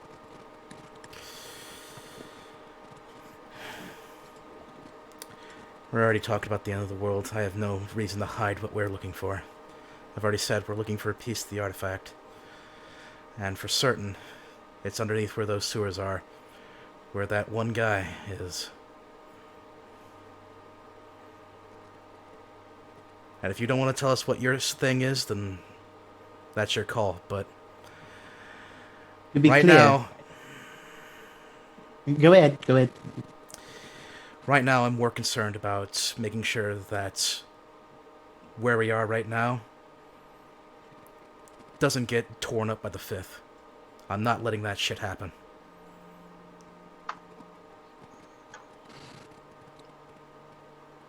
I don't know that you explicitly said that was about the Fifth that you guys were fighting during Nathan's presence with you. Nope. So he's a little bit of... There'd definitely be a little bit of confusion for you, Nathan. That's fair. Yeah. That certainly explains why she really likes the cut of your jib. She? But consider that... Yes.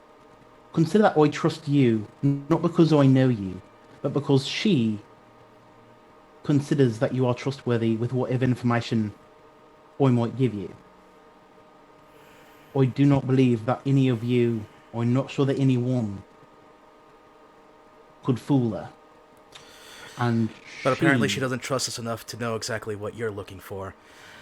Yeah, sounds exactly like one of the four, because they're shady as shit. They pull By this the way, crap all the time. To put into perspective, Nathan, you have only ever heard the name the Fifth, and your entity and your contact knew next to nothing about it besides its name. But you know what it is. You know that it is something really, really bad. But yeah. But your contact does not really know anything about it. You've heard of the Fifth? I was given the most brief of briefings about who you are and so on. I did not hear the term the Fifth in relation to what you were doing explicitly until recently, but I have been given a brief rundown of big things moving. I sort of have to in order to do the things I do.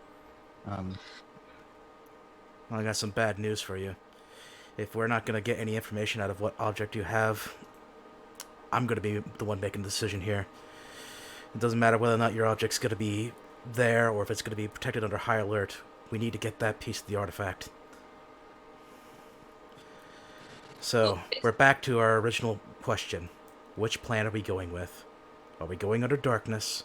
Are we going under distraction? Or are we going to do both? 1 second. Can you tell us who sent you to get this object, at least? Is it someone we would consider important?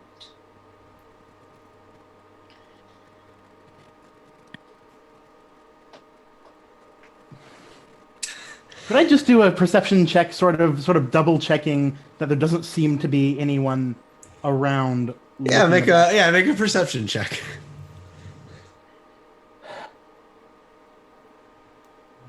25. 25. You see him very thoroughly begin kind of looking in places, looking over places, begin looking out the window. You don't see anybody. What I wouldn't give for detect magic right now. All right. I can I detect can magic. Yeah, we can both detect magic. All right, so you guys cast detect magic. There's no magic in here right now, except for what you would have on your persons. Okay. Right. We don't know how much you know about the celestial Oiraki. I know anything about the celestial hierarchy? Make a I speak religion. celestial. Make a religion check. Would I also know? I'm pretty. Are you trained in religion? You mean proficient? Yes. Yeah. Sure. Go and make a religion check. That is a 20, not natural. Okay.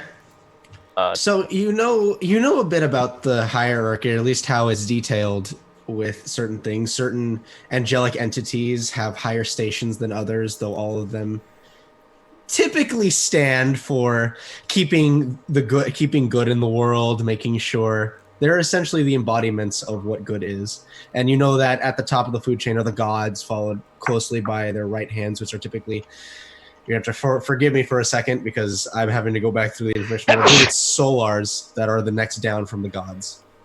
Then it's divas. The divas.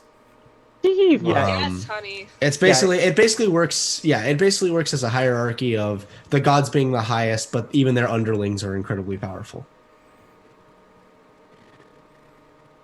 So there are something on the order, we think, of 24-ish solars out there. And a lot of them seem to sort of have standby orders. I don't do anything. That's why we're not entirely sure their number. But when they have missions, they have purposes, and sometimes when things are really bad, it qualifies whatever prereqs they need, and they sort of become active, and that's when you get a new one.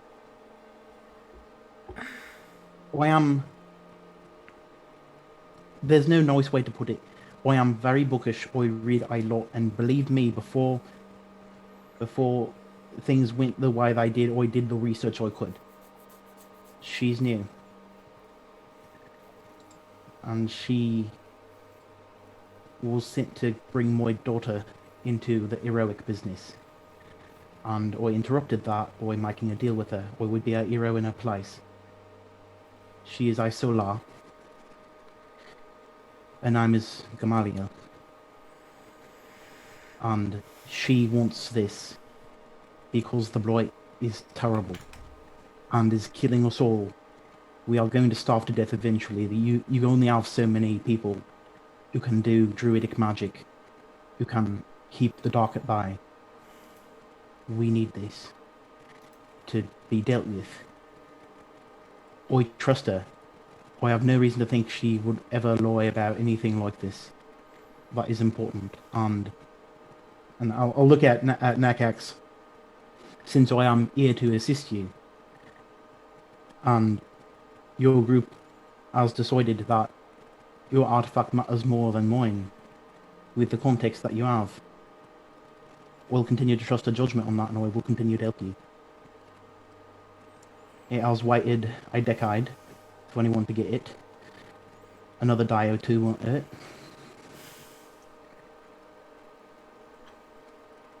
I'm sorry if that request sounds selfish. It's not right of me, but at the same time, I can't risk another day, another moment that peace remains in Rome's control. I understand. I was told explicitly to be forthright with your group, which, shall we say, is unusual. I can count the number of times that's happened as part of my orders on both hands with fingers to spare. It's clear that whatever you are pursuing, I don't know its full nature, and I understand that it might never be something I know. I understand that it matters to this world, to the people who live in it, and what you are doing with it will matter. That's all I need to know. But what you're getting, that sounds equally as important. I'm never going to be a good judge of that. You can't be a naturalist for more than 4 decades before the blight and not feel more invested in the natural side of things. That doesn't mean I'm right. And I have the awareness to be aware of my own bias that way. But this matters to everyone, it sounds like. If the fifth is opposed to what you are doing, let's go stick a thumb in his eye, yeah? Right. To do that means we need to get into the sewers. So, enough waiting around. We're making a vote. Are we going under cover of darkness to the sewer, and we're going to go in this quietly? Or is one of us going to make a ruckus to make sure that the rest of the group is clear to get in and get this job done? That is only as a last resort. Yeah, I'll go make the ruckus. You're not. You may care only about yourself, Flock, but I care more about you. It's okay. I can do it. Like hell you are. I can take a beating, you can't. Oh, but I gonna have make the a really ruckus. loud voice. And I make sure that I'm heard in any way that I can. Yeah, you can deal quite a bit of damage, but how are you gonna get away when they all swarm you, Valak? Don't worry about it. We are worried about it. We're a team. We're supposed to be working together. I said I'll get it figured out. That's what we're doing right now. We're trying to figure this out. So right now, disregarding who is doing the distraction, we just need to make it clear. Cover or darkness, or distraction. It's gonna have to be both. And if it is, then that's the third choice. Because you're gonna need a distraction, then you don't want them to actually see where we went down. Goo, what's your vote? Darkness. Ophelia? If we distract them Darkness. along with the darkness, then it's too much attention. 2 votes darkness. Flock. It's gonna be both. Because if we're gonna go in the night to go and get in, how are they gonna see the darkness in the night?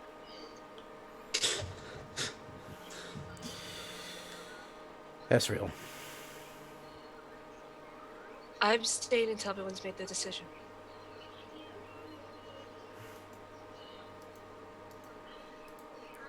And you, Nathan? I'm tempted to be neutral on this because I do not know this town the way you do, and I do not know how the Brotherhood will respond when you attack bases in that manner. I'm not trying to be a drag here, but, you know, I should not be any sort of deciding vote. 2 abstains. But no. That leaves So me. then, so that puts 2 for just darkness, and then Valak for darkness and the distraction.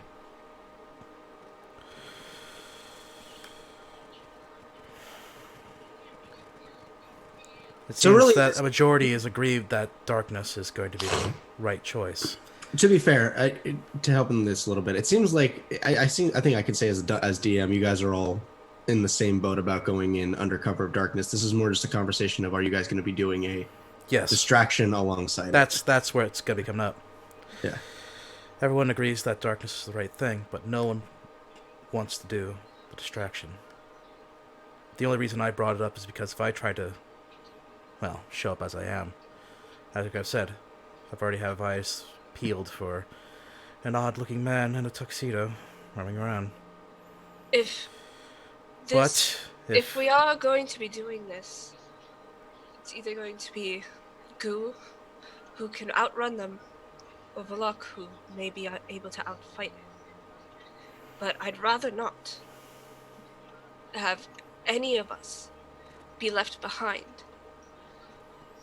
I do not want to do that. I'm that's the more next part we're worried. going to talk about. What, Goo? I'm worried about the fact that if we do distract them, it'll have to be for the majority of the time that the rest of us are getting the job done. Exactly. Because That's if I'm not distracting them, they're on high alert. Just give me one piece of dynamite. You guys go in the darkness. I'll take care of everything else. Well, look, we're not going to leave you behind. Well, This is where our next vote is going to be. Distraction, yes or no? Goo, do you want one of us to do this distraction, yes or no? No, but I will if we're going to. No, it's a no. Ophelia, yes or no? Do you want a distraction? preferably not. That's 2 for no. Valak, I already know what your vote is. You want to be a distraction. Am I wrong? I will be the distraction. You're fucking not. And you're gonna stop me? If you even fucking go, I'll have to stay by your side, you arrogant cock. Can we stop?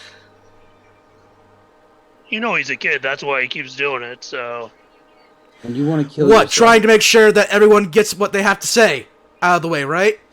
That's what a kid does. A kid tries to keep everyone together. A kid tries to figure out what he's meant to do in this world.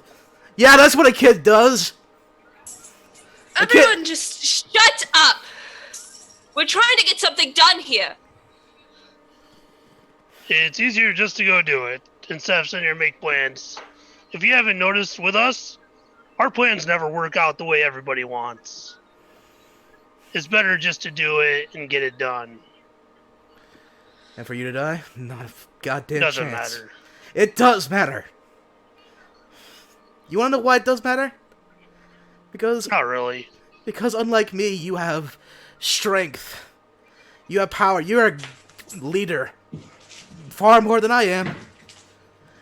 I wish that I could cut people up in pieces. So get You're a more sword and hero learn. material than I am.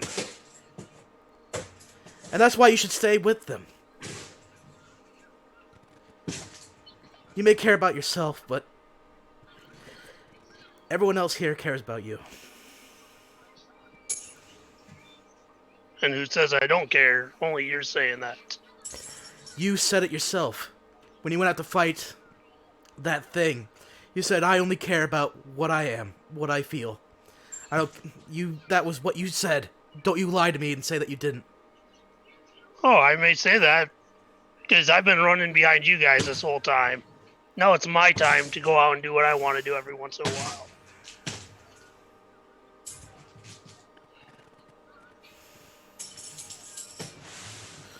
Why now? Why now? Why the sudden change of heart? Why not? That's what us Goliaths do. We'll follow for so long, then we'll go out and do what we want to do.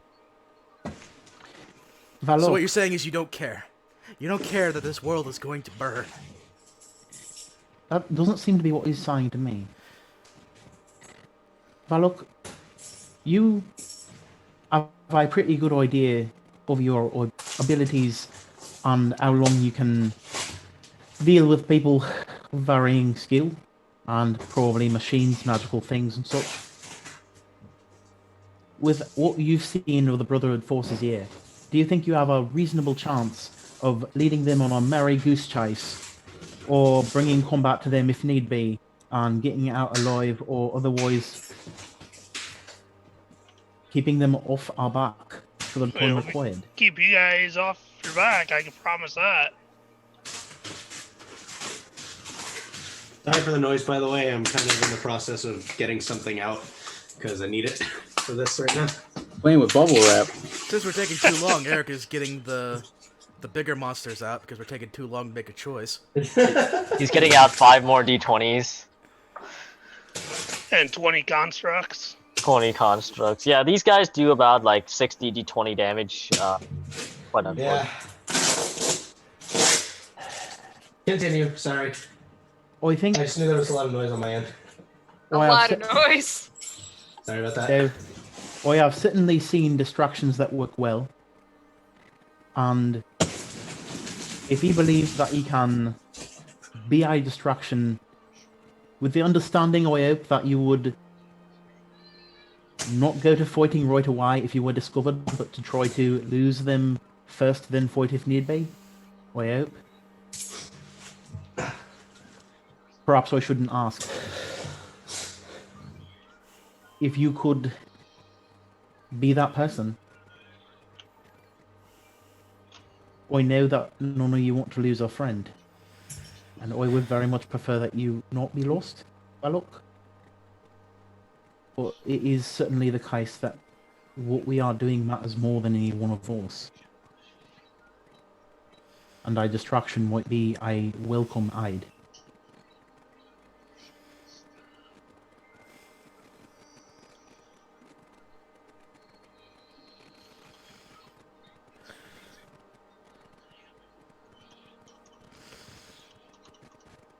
Okay. DM query. Technically speaking, does lighting a piece of dynamite count as an attack action for purposes of dropping invisibility? It's a yes. It's an action. It's an attack Is it action. attack? Oh, okay. Okay, not choosing it that Because way. it's lighting and then throwing it. Would that Unless be... you want to It's on hold the a stick of ground. dynamite in your hand. Actually, on the- I have another plan. I do have a spell scroll ready, but I'm gonna need to prep it though. And I pull out the spell scroll of Unseen Servant. Oh. If we need a distraction, then potentially we can have a friend with this. Unseen servant, your orders are to listen to this guy. I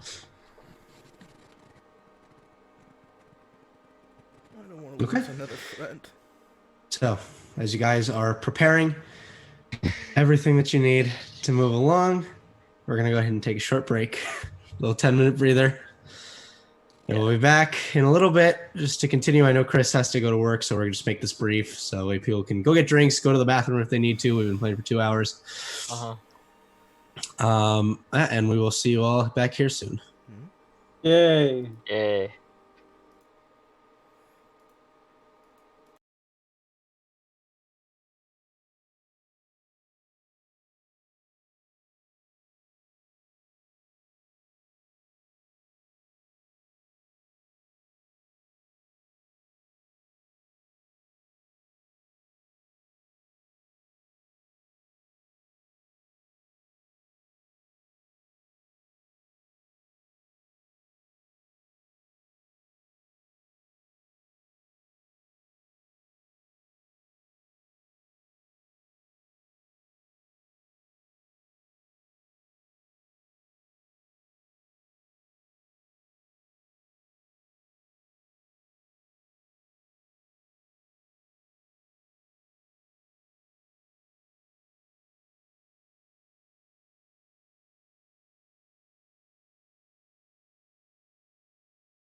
doing?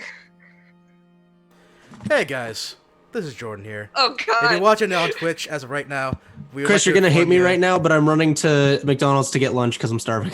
Yeah.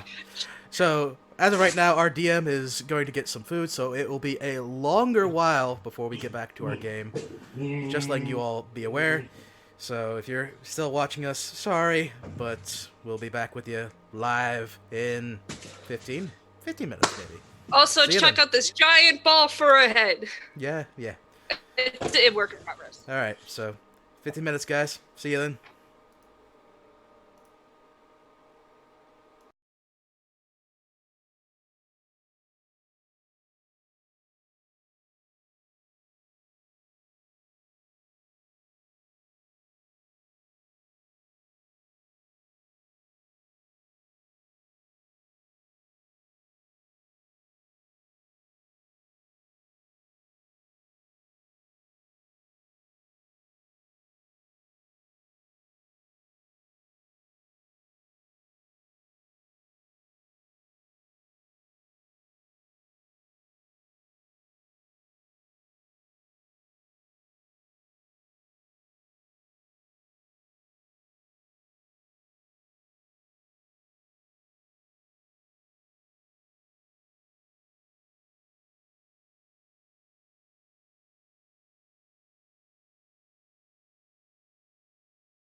And we're back from our exactly 5-minute break. Yep. Sure, Jen. Exactly 5 minutes. Uh-huh. Exactly. And I, Exactly. You might want to retake a math class there. Exactly. And you're eating on stream, Eric! Hey, I eat on stream. he does a lot. That's true. I eat memes. Anyway, so what is the plan? Favorite few. I think we mostly decided Silent Night, Deadly Night, no Disguiso. No, wait a minute. We were saying Silly Night, Deadly Night, but which part is it? Are we talking like a part 2 where it's garbage day, or is it like the later parts? No, where the no one good really... one. So part the 2. first one. What? No. Silent Night, Deadly It's Night, not part good. 2, baby. That's the only good part of part 2. It's not even that great. Okay. Garbage is it reasonable? day. Is it reasonable that like sort of while we're having the discussion, it's functioning as a short rest for those of us who might need it? Yeah. Spell slots come back to me. Please. I only have 3 of them. Uh-huh. Oh yeah, warlocks get all their stuff back on a short rest. I forgot about that. I have to be Because level 20 in order for shift. that shit to happen for me. But that's also in regards for sorcery points, so... Mm-hmm. Actually, very Can I quickly, actually do, have- do I... Can I have a small conversation with Nathan? Sure. Well, I'm not worried about any of you knifing him. He's No. You mentioned something about a group of druids, right? yes. I'm not too familiar what I want to call it. Do you know anybody named Moonseeker? Actually, DM, do I, or would it be like a roll of some kind? You do. Okay. Part of your mission is to eventually return that to her. Okay. Yes. So, I am aware of that person. Have you do you met know them? boy? Basically, you know, she's the leader of a small conclave that is doing their best to attempt to push the blight back. She is considered the archdruid and leader, and like basically high beyond anything. You know that right now they have taken residence close to Rose Lake. I am aware of them. These days, I'm not as involved on the druid side of things at all. I'll pick out my sending stone, though, and say, if I need to relay a message to people who might be able to do that better, I could probably message my wife. We are an unusual family. My wife is a druid. And I'm not involved because that way, if I get caught, or tortured or killed or whatever, their secrets remain their secrets. I see. Do you need a message to go to... No, I forget I said anything. Hey, David, tilt your camera up. Oh, it's on the floor. Sorry. I threw my webcam on the ground. Yeah, well, we were taking a break. Not a part of your system, man. Yeah. David. Okay, FBI Chan, what do you want? Okay. If you ever change your mind, go,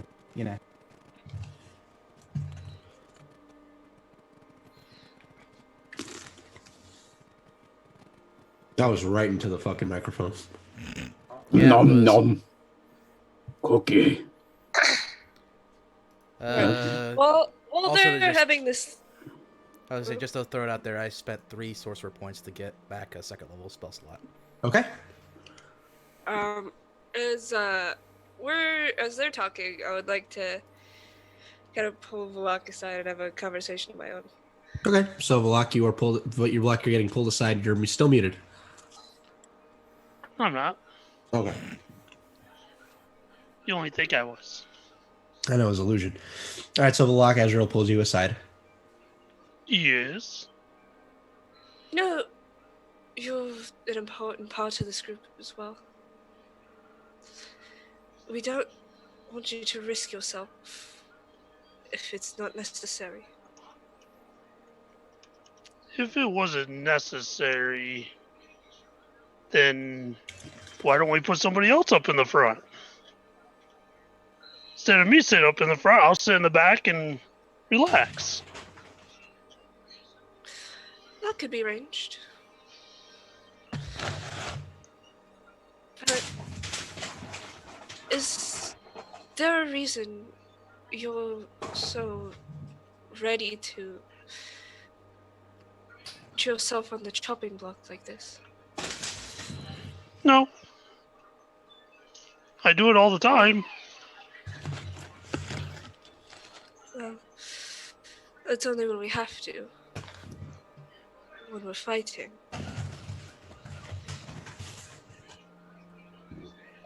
So to get in somewhere doesn't mean I have to go in first and let somebody else risk themselves. What I'm saying is we might not have to have anyone risk themselves. I'm sure they can turn us invisible for a time. And we can go in under the cover of darkness. And you don't think anybody out there can see through that? From being around magic users for the time I've been with this group, I've seen a lot of stuff that I didn't believe. And now you're going to say that there's other people out there that can't go through that. They can't see through that.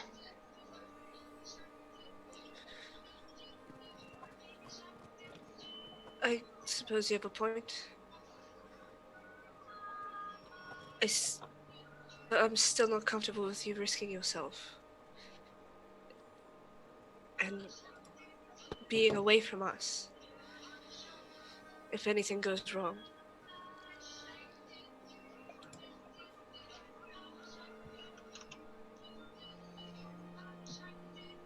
Okay, then send a magic user with me.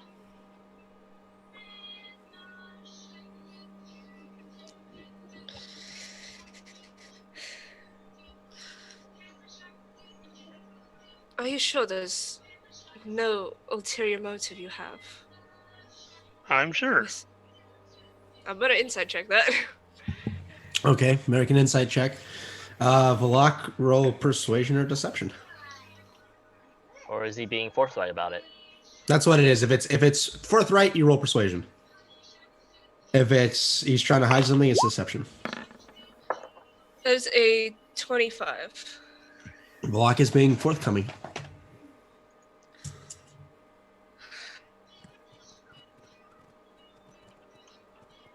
I don't like this.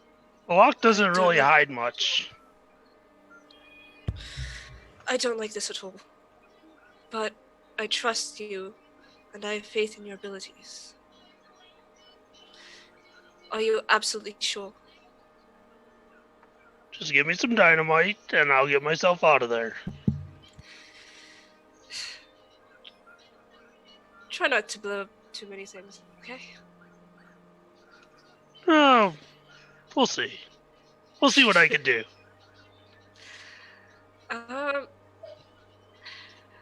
Just briefly, I'm gonna open up my arms.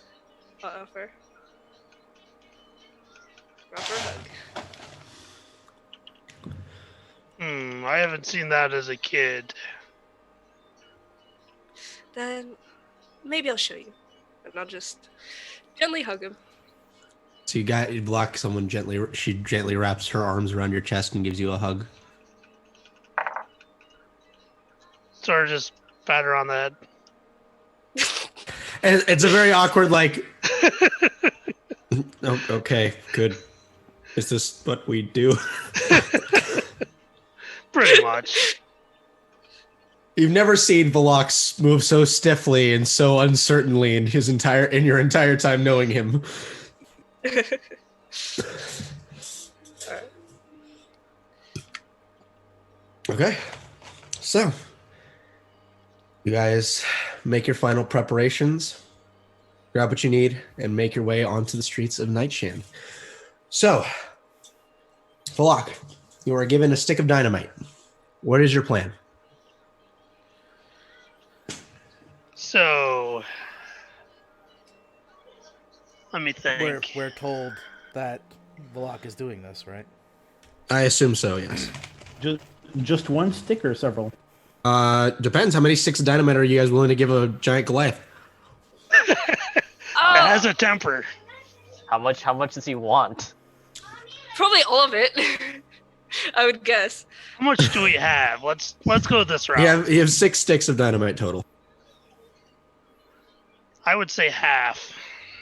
3. Okay, I'll give him my 3. 3 of mine. Okay. So, Valak, you have 3 sticks Sure, of if dynamite. Balak was there that day, he would have probably bought a metric ton.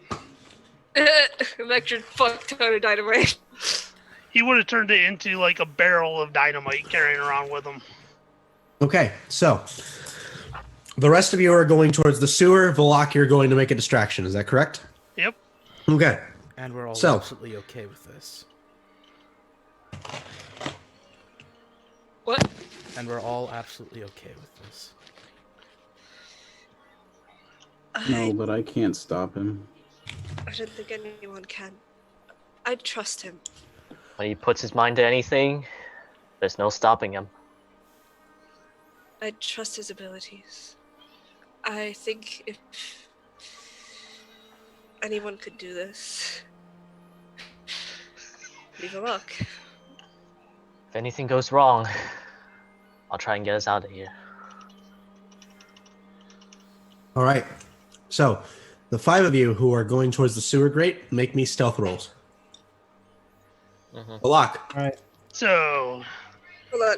Are Are we you going? going- Are we going invisible?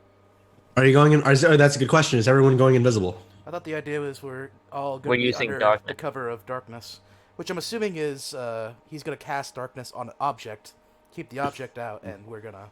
So you want to move as a black got- void. So you want to move as guys want to move as a black void. Yeah, I don't think Black that's. Void in the dead of night. Yep. Okay, that's fine. I mean, There- you, in the middle of the your night. suspicions are confirmed, Nathan, that this is a very ramshackle town, and they do not light. There's maybe one torch per street. This is not a very well lit area, so easy enough. You go ahead and you cast your darkness spell, and for those of you with dark vision, you watch as your vision just goes to complete darkness. You can't see anything. As you're kind of concentrating for a moment, Nathan, you start to feel the darkness encroach, and then you just feel what looks like someone almost like gently wiping their hands across your eyes, and all of a sudden your vision returns to you. And Yeah, we're so all I- holding hands. Yeah. Yes, and you guys are daisy chaining. Yeah, You said you guys that get there's- daisy chained. Yeah. The holy symbol of Yondala, I open that up, and then on the inside where the pearl is, like the whole thing's tied to my belt. I'll do that, and then Celestial. And in darkness there is rest, and all is well. Yeah, I'm gonna mage armor before we do this mission. Nakax has shut his eyes, so he'll be using his blind sight. Also, I rolled a natural 20 for stealth. Very nice. You said that there's like a torch on the street, right? There is a single torch, but it's illuminating 10 by 10. You guys can easily make your way around. Can I use thaumaturgy to dim it just cause? so how far are we gonna be from the docks? You guys, because you're heading towards the southeast, you guys are going to be looking at about maybe less than a couple minutes trek from the docks. Yeah, that's easy enough. Perfect. It's up for 10 minutes, so. Yeah. Um, So that the is darkness is going. Valak, as you're kind of breaking off, I assume you're trying to be somewhat quiet about this. Yeah. All right, go ahead and make me a stealth roll. Still walk. I would have asked if anybody had any. Oh yeah, would anyone like to cast invisibility on Valak before he goes off on this mission? I'll give him a level 2. Okay, so Valak rolls stealth at advantage. Hey Valak, if they catch you, can you say you did this in the name of the Daywalkers? the Daywalkers. That's a good idea. Yeah, he has like a note. I am with Daywalkers. Hello there. All right. Painted on my chest. So Balak disappears just before the darkness spell goes up. With the bird blood. So you all push on through the streets, making your way. But before I would have towards- separated, I would have asked them if they had any cloth. Anyone have any spare cloth? I have a spare set of clothing that you can borrow. Same. But perhaps the hood might work better. That someone else had made out of gunny sack. I have some spare Brotherhood clothing from the time we ransacked. I think the library. And my It's dress. not gonna be for me. It's gonna be part of everything. The plan. I mean, like, I can give you that. That's all I can give you. That works. I got some rope. All right. We do have that map drawn from memory of the You the begin- and yeah. all that. So you Maybe guys I should begin. give that to Valok so that if he's caught, they will have someone's map, and I Yeah. can certainly. All right. Yeah. So you my give Balak your term- map. You guys begin making your way through. It takes a while, and with those stealth rolls, you guys are managing pretty well to kind of keep yourselves quiet. Right. Go ahead and roll your stealth, Nathan. Mine was 19. 19. Okay. You guys are managing to keep yourselves pretty well away from the torches. You notice that there are a number of Brotherhood patrol that are currently walking through, but again, it's just so dark around here that they're not really able to do much of anything as you're making your way through. You start to crest the first street that will take you towards the grate, and I would like everybody who is making their way towards the grate to make another stealth roll, please. Okay. At advantage, because you are in a literal blanket of darkness. 15 plus 1 is 16. 16, It is a 9. 9. 21, and I rolled a very offensive number, so I'm not gonna. 21. Okay. Or two numbers together that are bad. Okay. I'm gonna- Sushap, Oh, 20 was the total. 20, and Ophelia, Well, are we rolling at? another stealth at advantage. Okay. Let's see here. Where's my stealth? Natural 20. 22! All right, so as you guys are pushing on, Valak, you kind of begin carefully making your way through, pushing around separate corners as you see some of the patrols coming across. Before I would have left them, I would have took about 5 feet of my hempen rope. I would have put it right inside my owl. Okay. Get that stuff nice and lubricated. Okay. So you have a ale-soaked piece of hempen rope. Oh You begin no! pushing your way through. It takes a while because it's a big thing to lug around with you. Oh no, I would have put it in and put the Put it in the bag of keg holding. right Yeah. back in the bag of holding. So All right. So as you start to see the docks coming into view, make another stealth roll at advantage. Everyone? This will be just Valak. This is two separate missions going on at Yeah. the same time. please don't forget. 14. Okay, so you take a moment as you start pushing your way through. Your hand kicks an errant piece of your foot kicks an errant piece of wood, and you see it go kunk kunk kunk kunk kunk. Stop for a moment. No one seems to be coming, so you start pushing on a little quicker this time. You begin weaving your way across the alleys, making a beeline straight for the docks. Go ahead and everybody make me another stealth roll. Still at advantage? Yeah, still at advantage. If Valak That's steals good, shit, and that's worse. So 16. Natural 20. 16 plus 1, 17. 22, 19. Block is 21. 22. Okay. Easy enough. You guys are. Oh, go ahead. What'd you roll, Nathan? 19. That may be the low one, but if anyone is trying to find me because I have the cloak up, it is disadvantage on their perception as well. Oh, you were in a cloud of darkness. Like, Yeah, I know. Well, yeah. In theory, I do Dang. have blind sight, but I'm not entirely sure how close I am to him to use it. So you begin pushing on a bit further. all of you kind of quietly pushing past patrols, making sure that you have a beat before you start moving again. Maybe one final stealth roll for everybody. Volak, you're making much better work of this at this point. You're managing to kind of be like, oh no, don't step there, don't step there, don't step there, don't step And there. then you screw me. Oh, Why okay. did you say that? It was it's a 6. 13, which is 16. thankful because the first roll I had was a 1. All So right. 13. So the rest of you make your way and find yourselves in front of the make yourselves to the grate where you need to be at. Volak, as you're kind of pushing on, you manage to get yourself onto the docks, and as you begin kind of carefully making your way through, you step into one area and you hear as in the dead silence of night, you all hear the and you hear what sounds like some footfalls making their way towards the docks.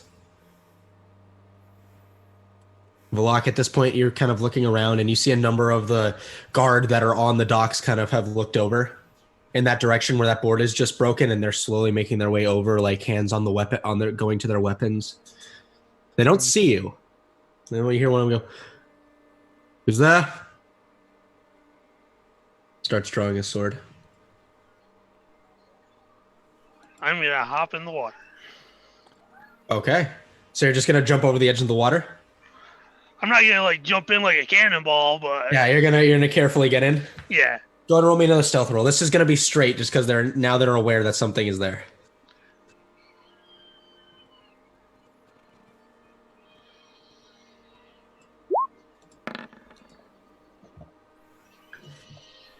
You kind of go over to the edge carefully, and as you grip onto the side, you're like, okay, 1, 2, 3. And you kind of hoist your whole body up on your arms and gently lower yourself in the water. There's a very slight, but no sound as you just carefully push yourself into the water. You're kind of cresting over, watching.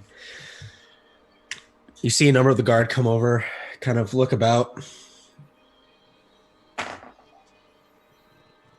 One of them kind of goes over and sees the broken board and just goes, these fucking ducks, fucking steal. And you see him kind of like kick at the ground and actually break the board all the way in till it falls in the water. It's like, get someone to repair that tomorrow. I don't have time for it. Bullshit. Back to your posts. And you're like, yeah. And they all start moving back towards their posts. Is there any boats? There are a couple. How far am I away from any? Because you're in the docks and they're all in port right now, you're maybe about 25-ish feet off from the nearest boat.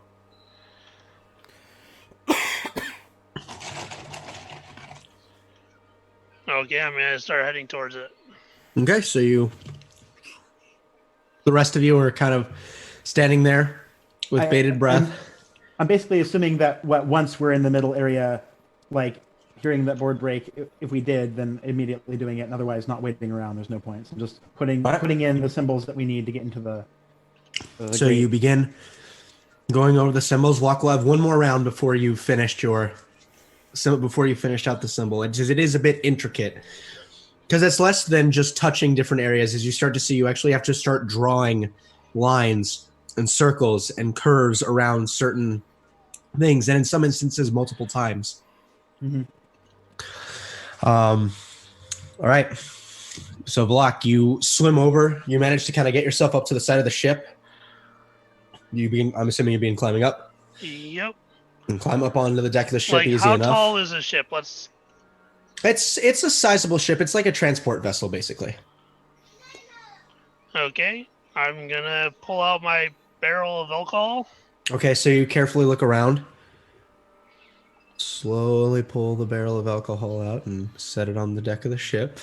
I pull the rope out like 8 inches, where it's just barely over the edge. Uh-huh. And I take a piece of that cloth and try to tie it around 2 pieces of dynamite. Okay.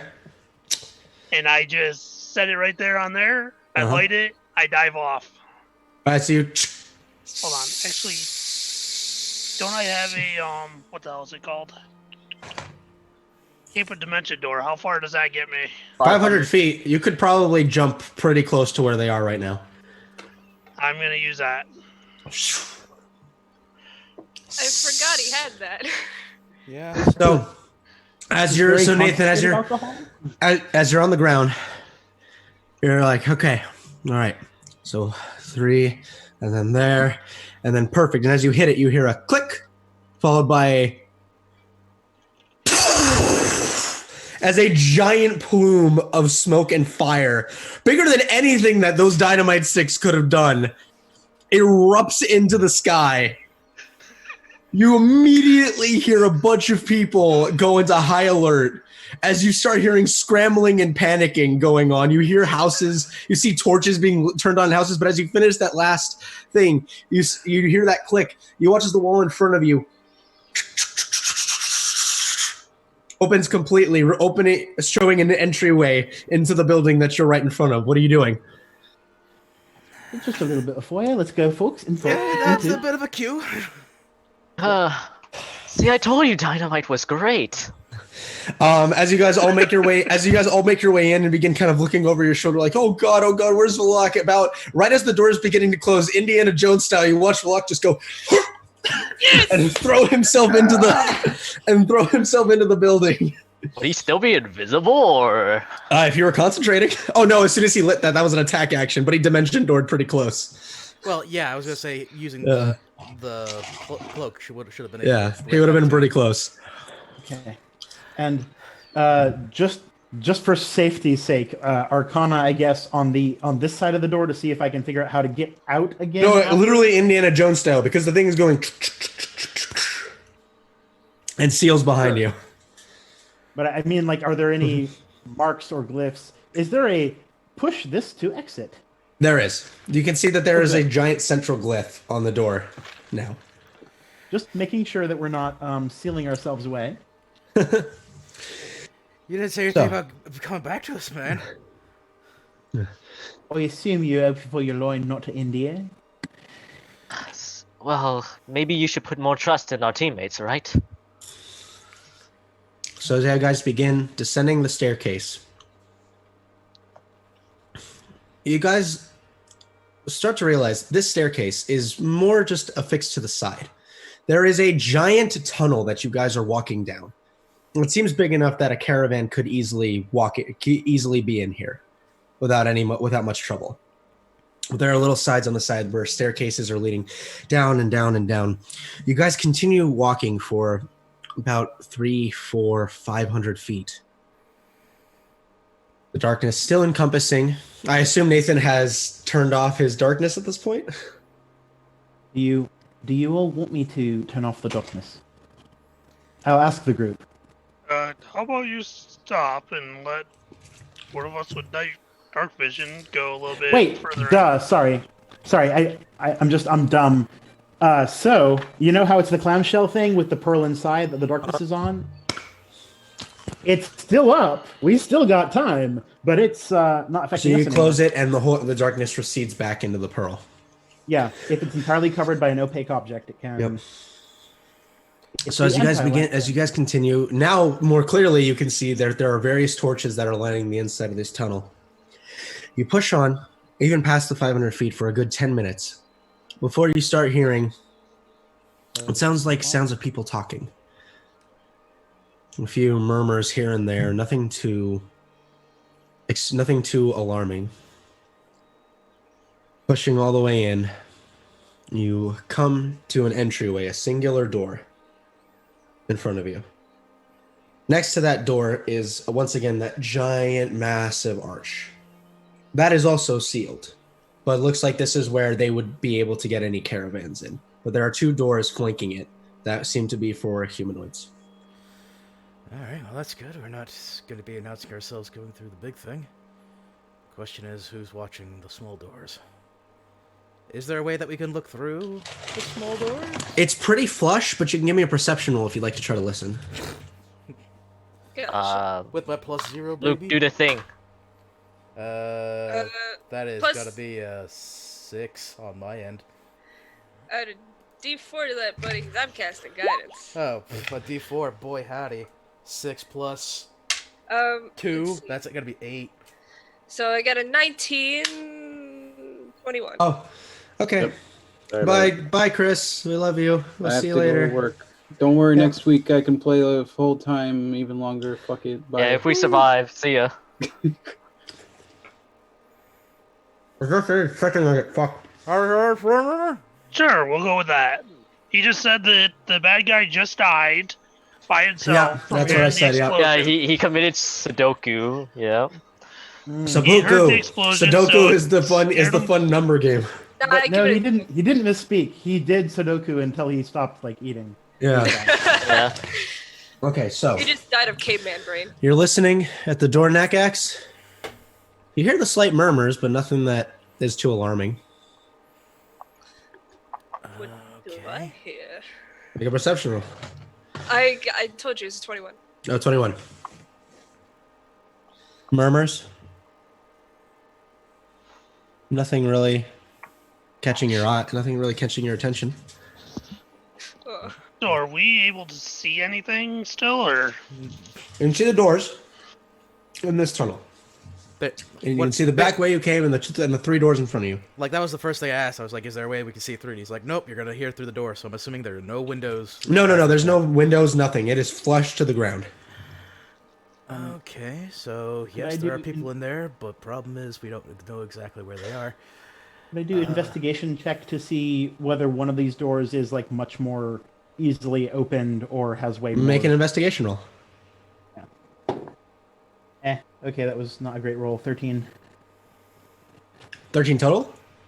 Yes, 13 total. Okay. You can tell very easily at a glance. Both of these doors are locked. All right. These- Thieves' tools check, I guess, to unlock it. Go ahead and try to unlock the door. That's proficiency, and then what else do you want me to add for that? Dexterity. Ah, cool. 15.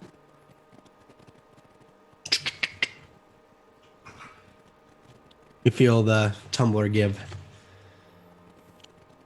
And you have unlocked the door. Okay, so we have a way Put my in. tools away. I'm assuming we're gonna still need to be a little bit more quiet. We don't want to let them know too much of what's going on. With the torches here, it's dim light, right? Yes, it's dim light in here. Okay. I might as well just test for whether or not... I don't assume there's anything that's going to stop invisibility, but like, I also want to kind of make absolutely sure of that. Mhm. So I'm going to sort of stand in an area of dim light and see whether or not I can just go invisible per the ability.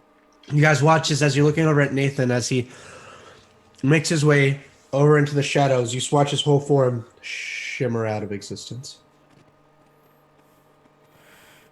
I'll wait a beat and then I'll come back and move Goes forward back again out. and say, What Okay. was that? Is that a door? Is that another way in? no, that was me testing to see if I have anti-invisibility methods. But I don't.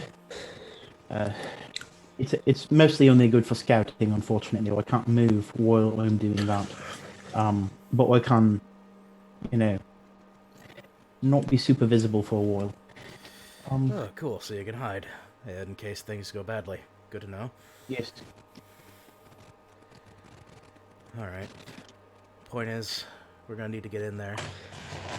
Someone needs to keep an eye on this door. Make sure that if we do go in there, it's not gonna be noticeable that the door is open for too long.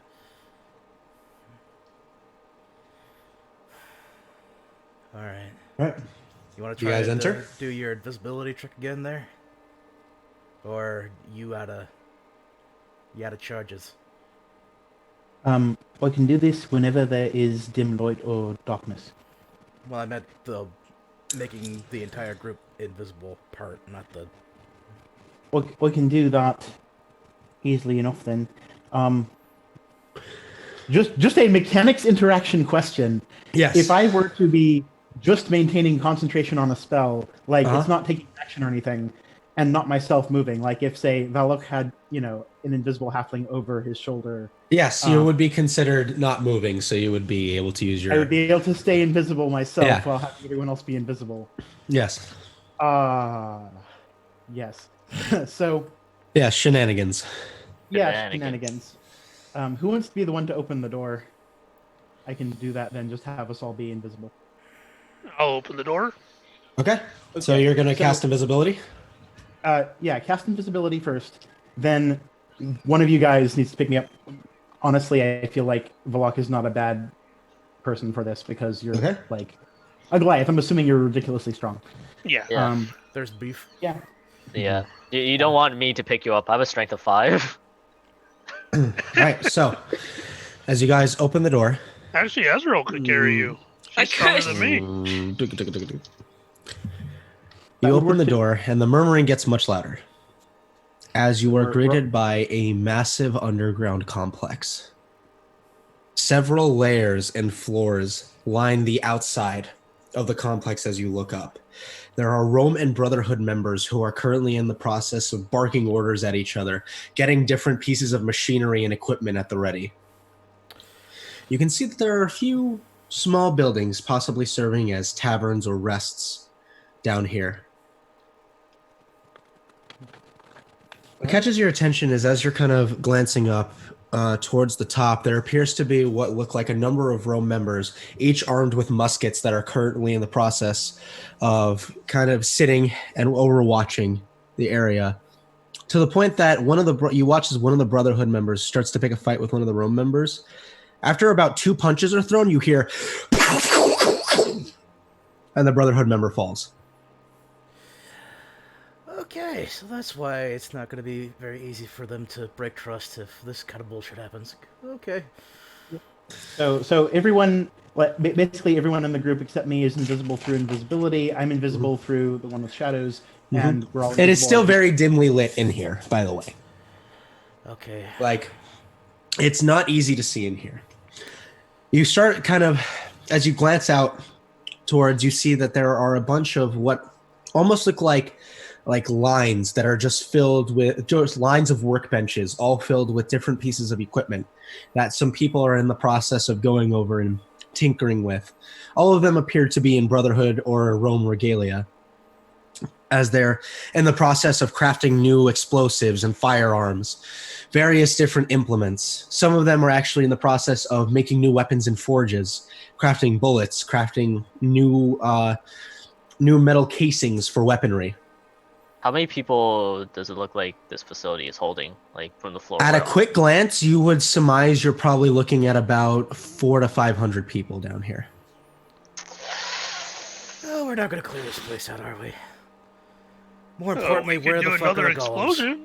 Where are the big golem things? There's no way they can't be. Now, as you mentioned that, you see a number of them are in the process of lugging very heavy-looking cannons over their heads and are taking them over to different workbenches, bigger ones that are being set down and worked on by various individuals that are attaching them onto different wheels that are able to give them some form of mobility. You can see ship cannons are also being fashioned, each of them kind of being adorned and painted with the symbols of the Brotherhood. Okay. Another thing in particular catches your eye is that just towards the middle of the area, there appears to be a small divot with a number of different doors that people are exiting and entering at various times. As you're sitting here and kind of taking everything in, still invisible, you hear what sounds like an individual saying, "Well, seems like things are coming along much quicker with the addition of those constructs." You're going to go, "Yes, hopefully we'll be able to head out soon. I'd like to continue to put the pressure where we can, otherwise the Daywalkers might get a bit more cocky." That and other individuals say, like, "Not to worry, sir. I can assure you that preparations are coming along, and if things continue, we should finish a week before schedule." "Excellent. I'll confer with some of our new associates and see if there's anything we can do to maybe expedite that a bit more." "Absolutely, sir." as you watch as two people who were unseen previously. One of them, a small human man, a set of glasses on his face, and robes adorned in the colors of the Brotherhood as opposed to armor. Is currently going over a ledger and kind of writing a few things down, and seems to kind of be quickly flipping through it as he walks away. The other one is a very well armored individual, an individual that you all recognize. That Drow general that you had seen in the streets before, that is currently walking away with kind of a very pleased smile on his face as he makes his way away.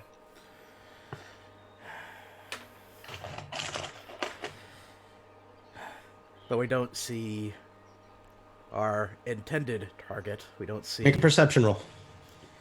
Why do you ask me to do perception rolls? Because you're the one who asks! Can I also do it? Listen.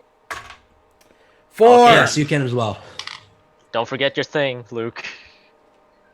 Plus a d4. Add a d4 to that. Yeah. Let's see. I got a 10, so that's 18. 20. My d4.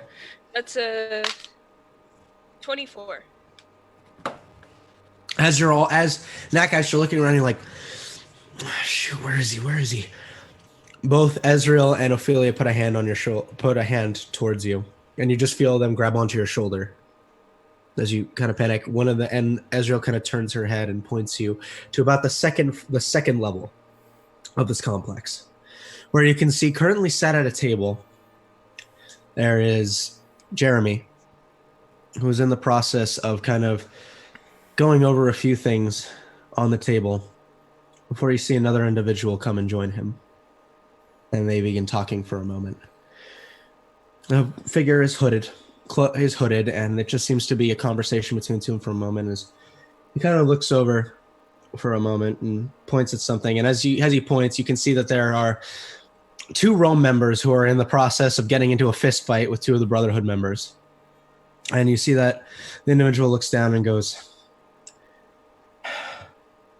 kind of waves his hand for a moment, and with a snap, you watch as a giant black disc appears underneath them, and all of them scream, echoing through, and it starts to echo through this complex, and they all drop to the ground dead. Where the figure turns and continues talking with Jeremy. Is that fucking Tremor up there? With a 24 perception, Ezreal, is that what you rolled? Yep. Just the faintest outline of a familiar face from underneath the hood catches your attention. It's a Trevor. Is it Fenris? It's Lord Tremor. Oh, fuck. That's The him. player and the character have very different levels of concern right now. Oh, no. Oh, Okay. no. And I think that's where we're going to leave off. Everything will be fine, guys. Everything is fine. Everything's gonna be just fine. Lord Trevor's here! What? You lie. We thought he was in the second continent. Anyway, guys, we're going to pick this up next week. Thank you, everybody, for watching. Welcome to the facility, Favored Field. Welcome to your doom.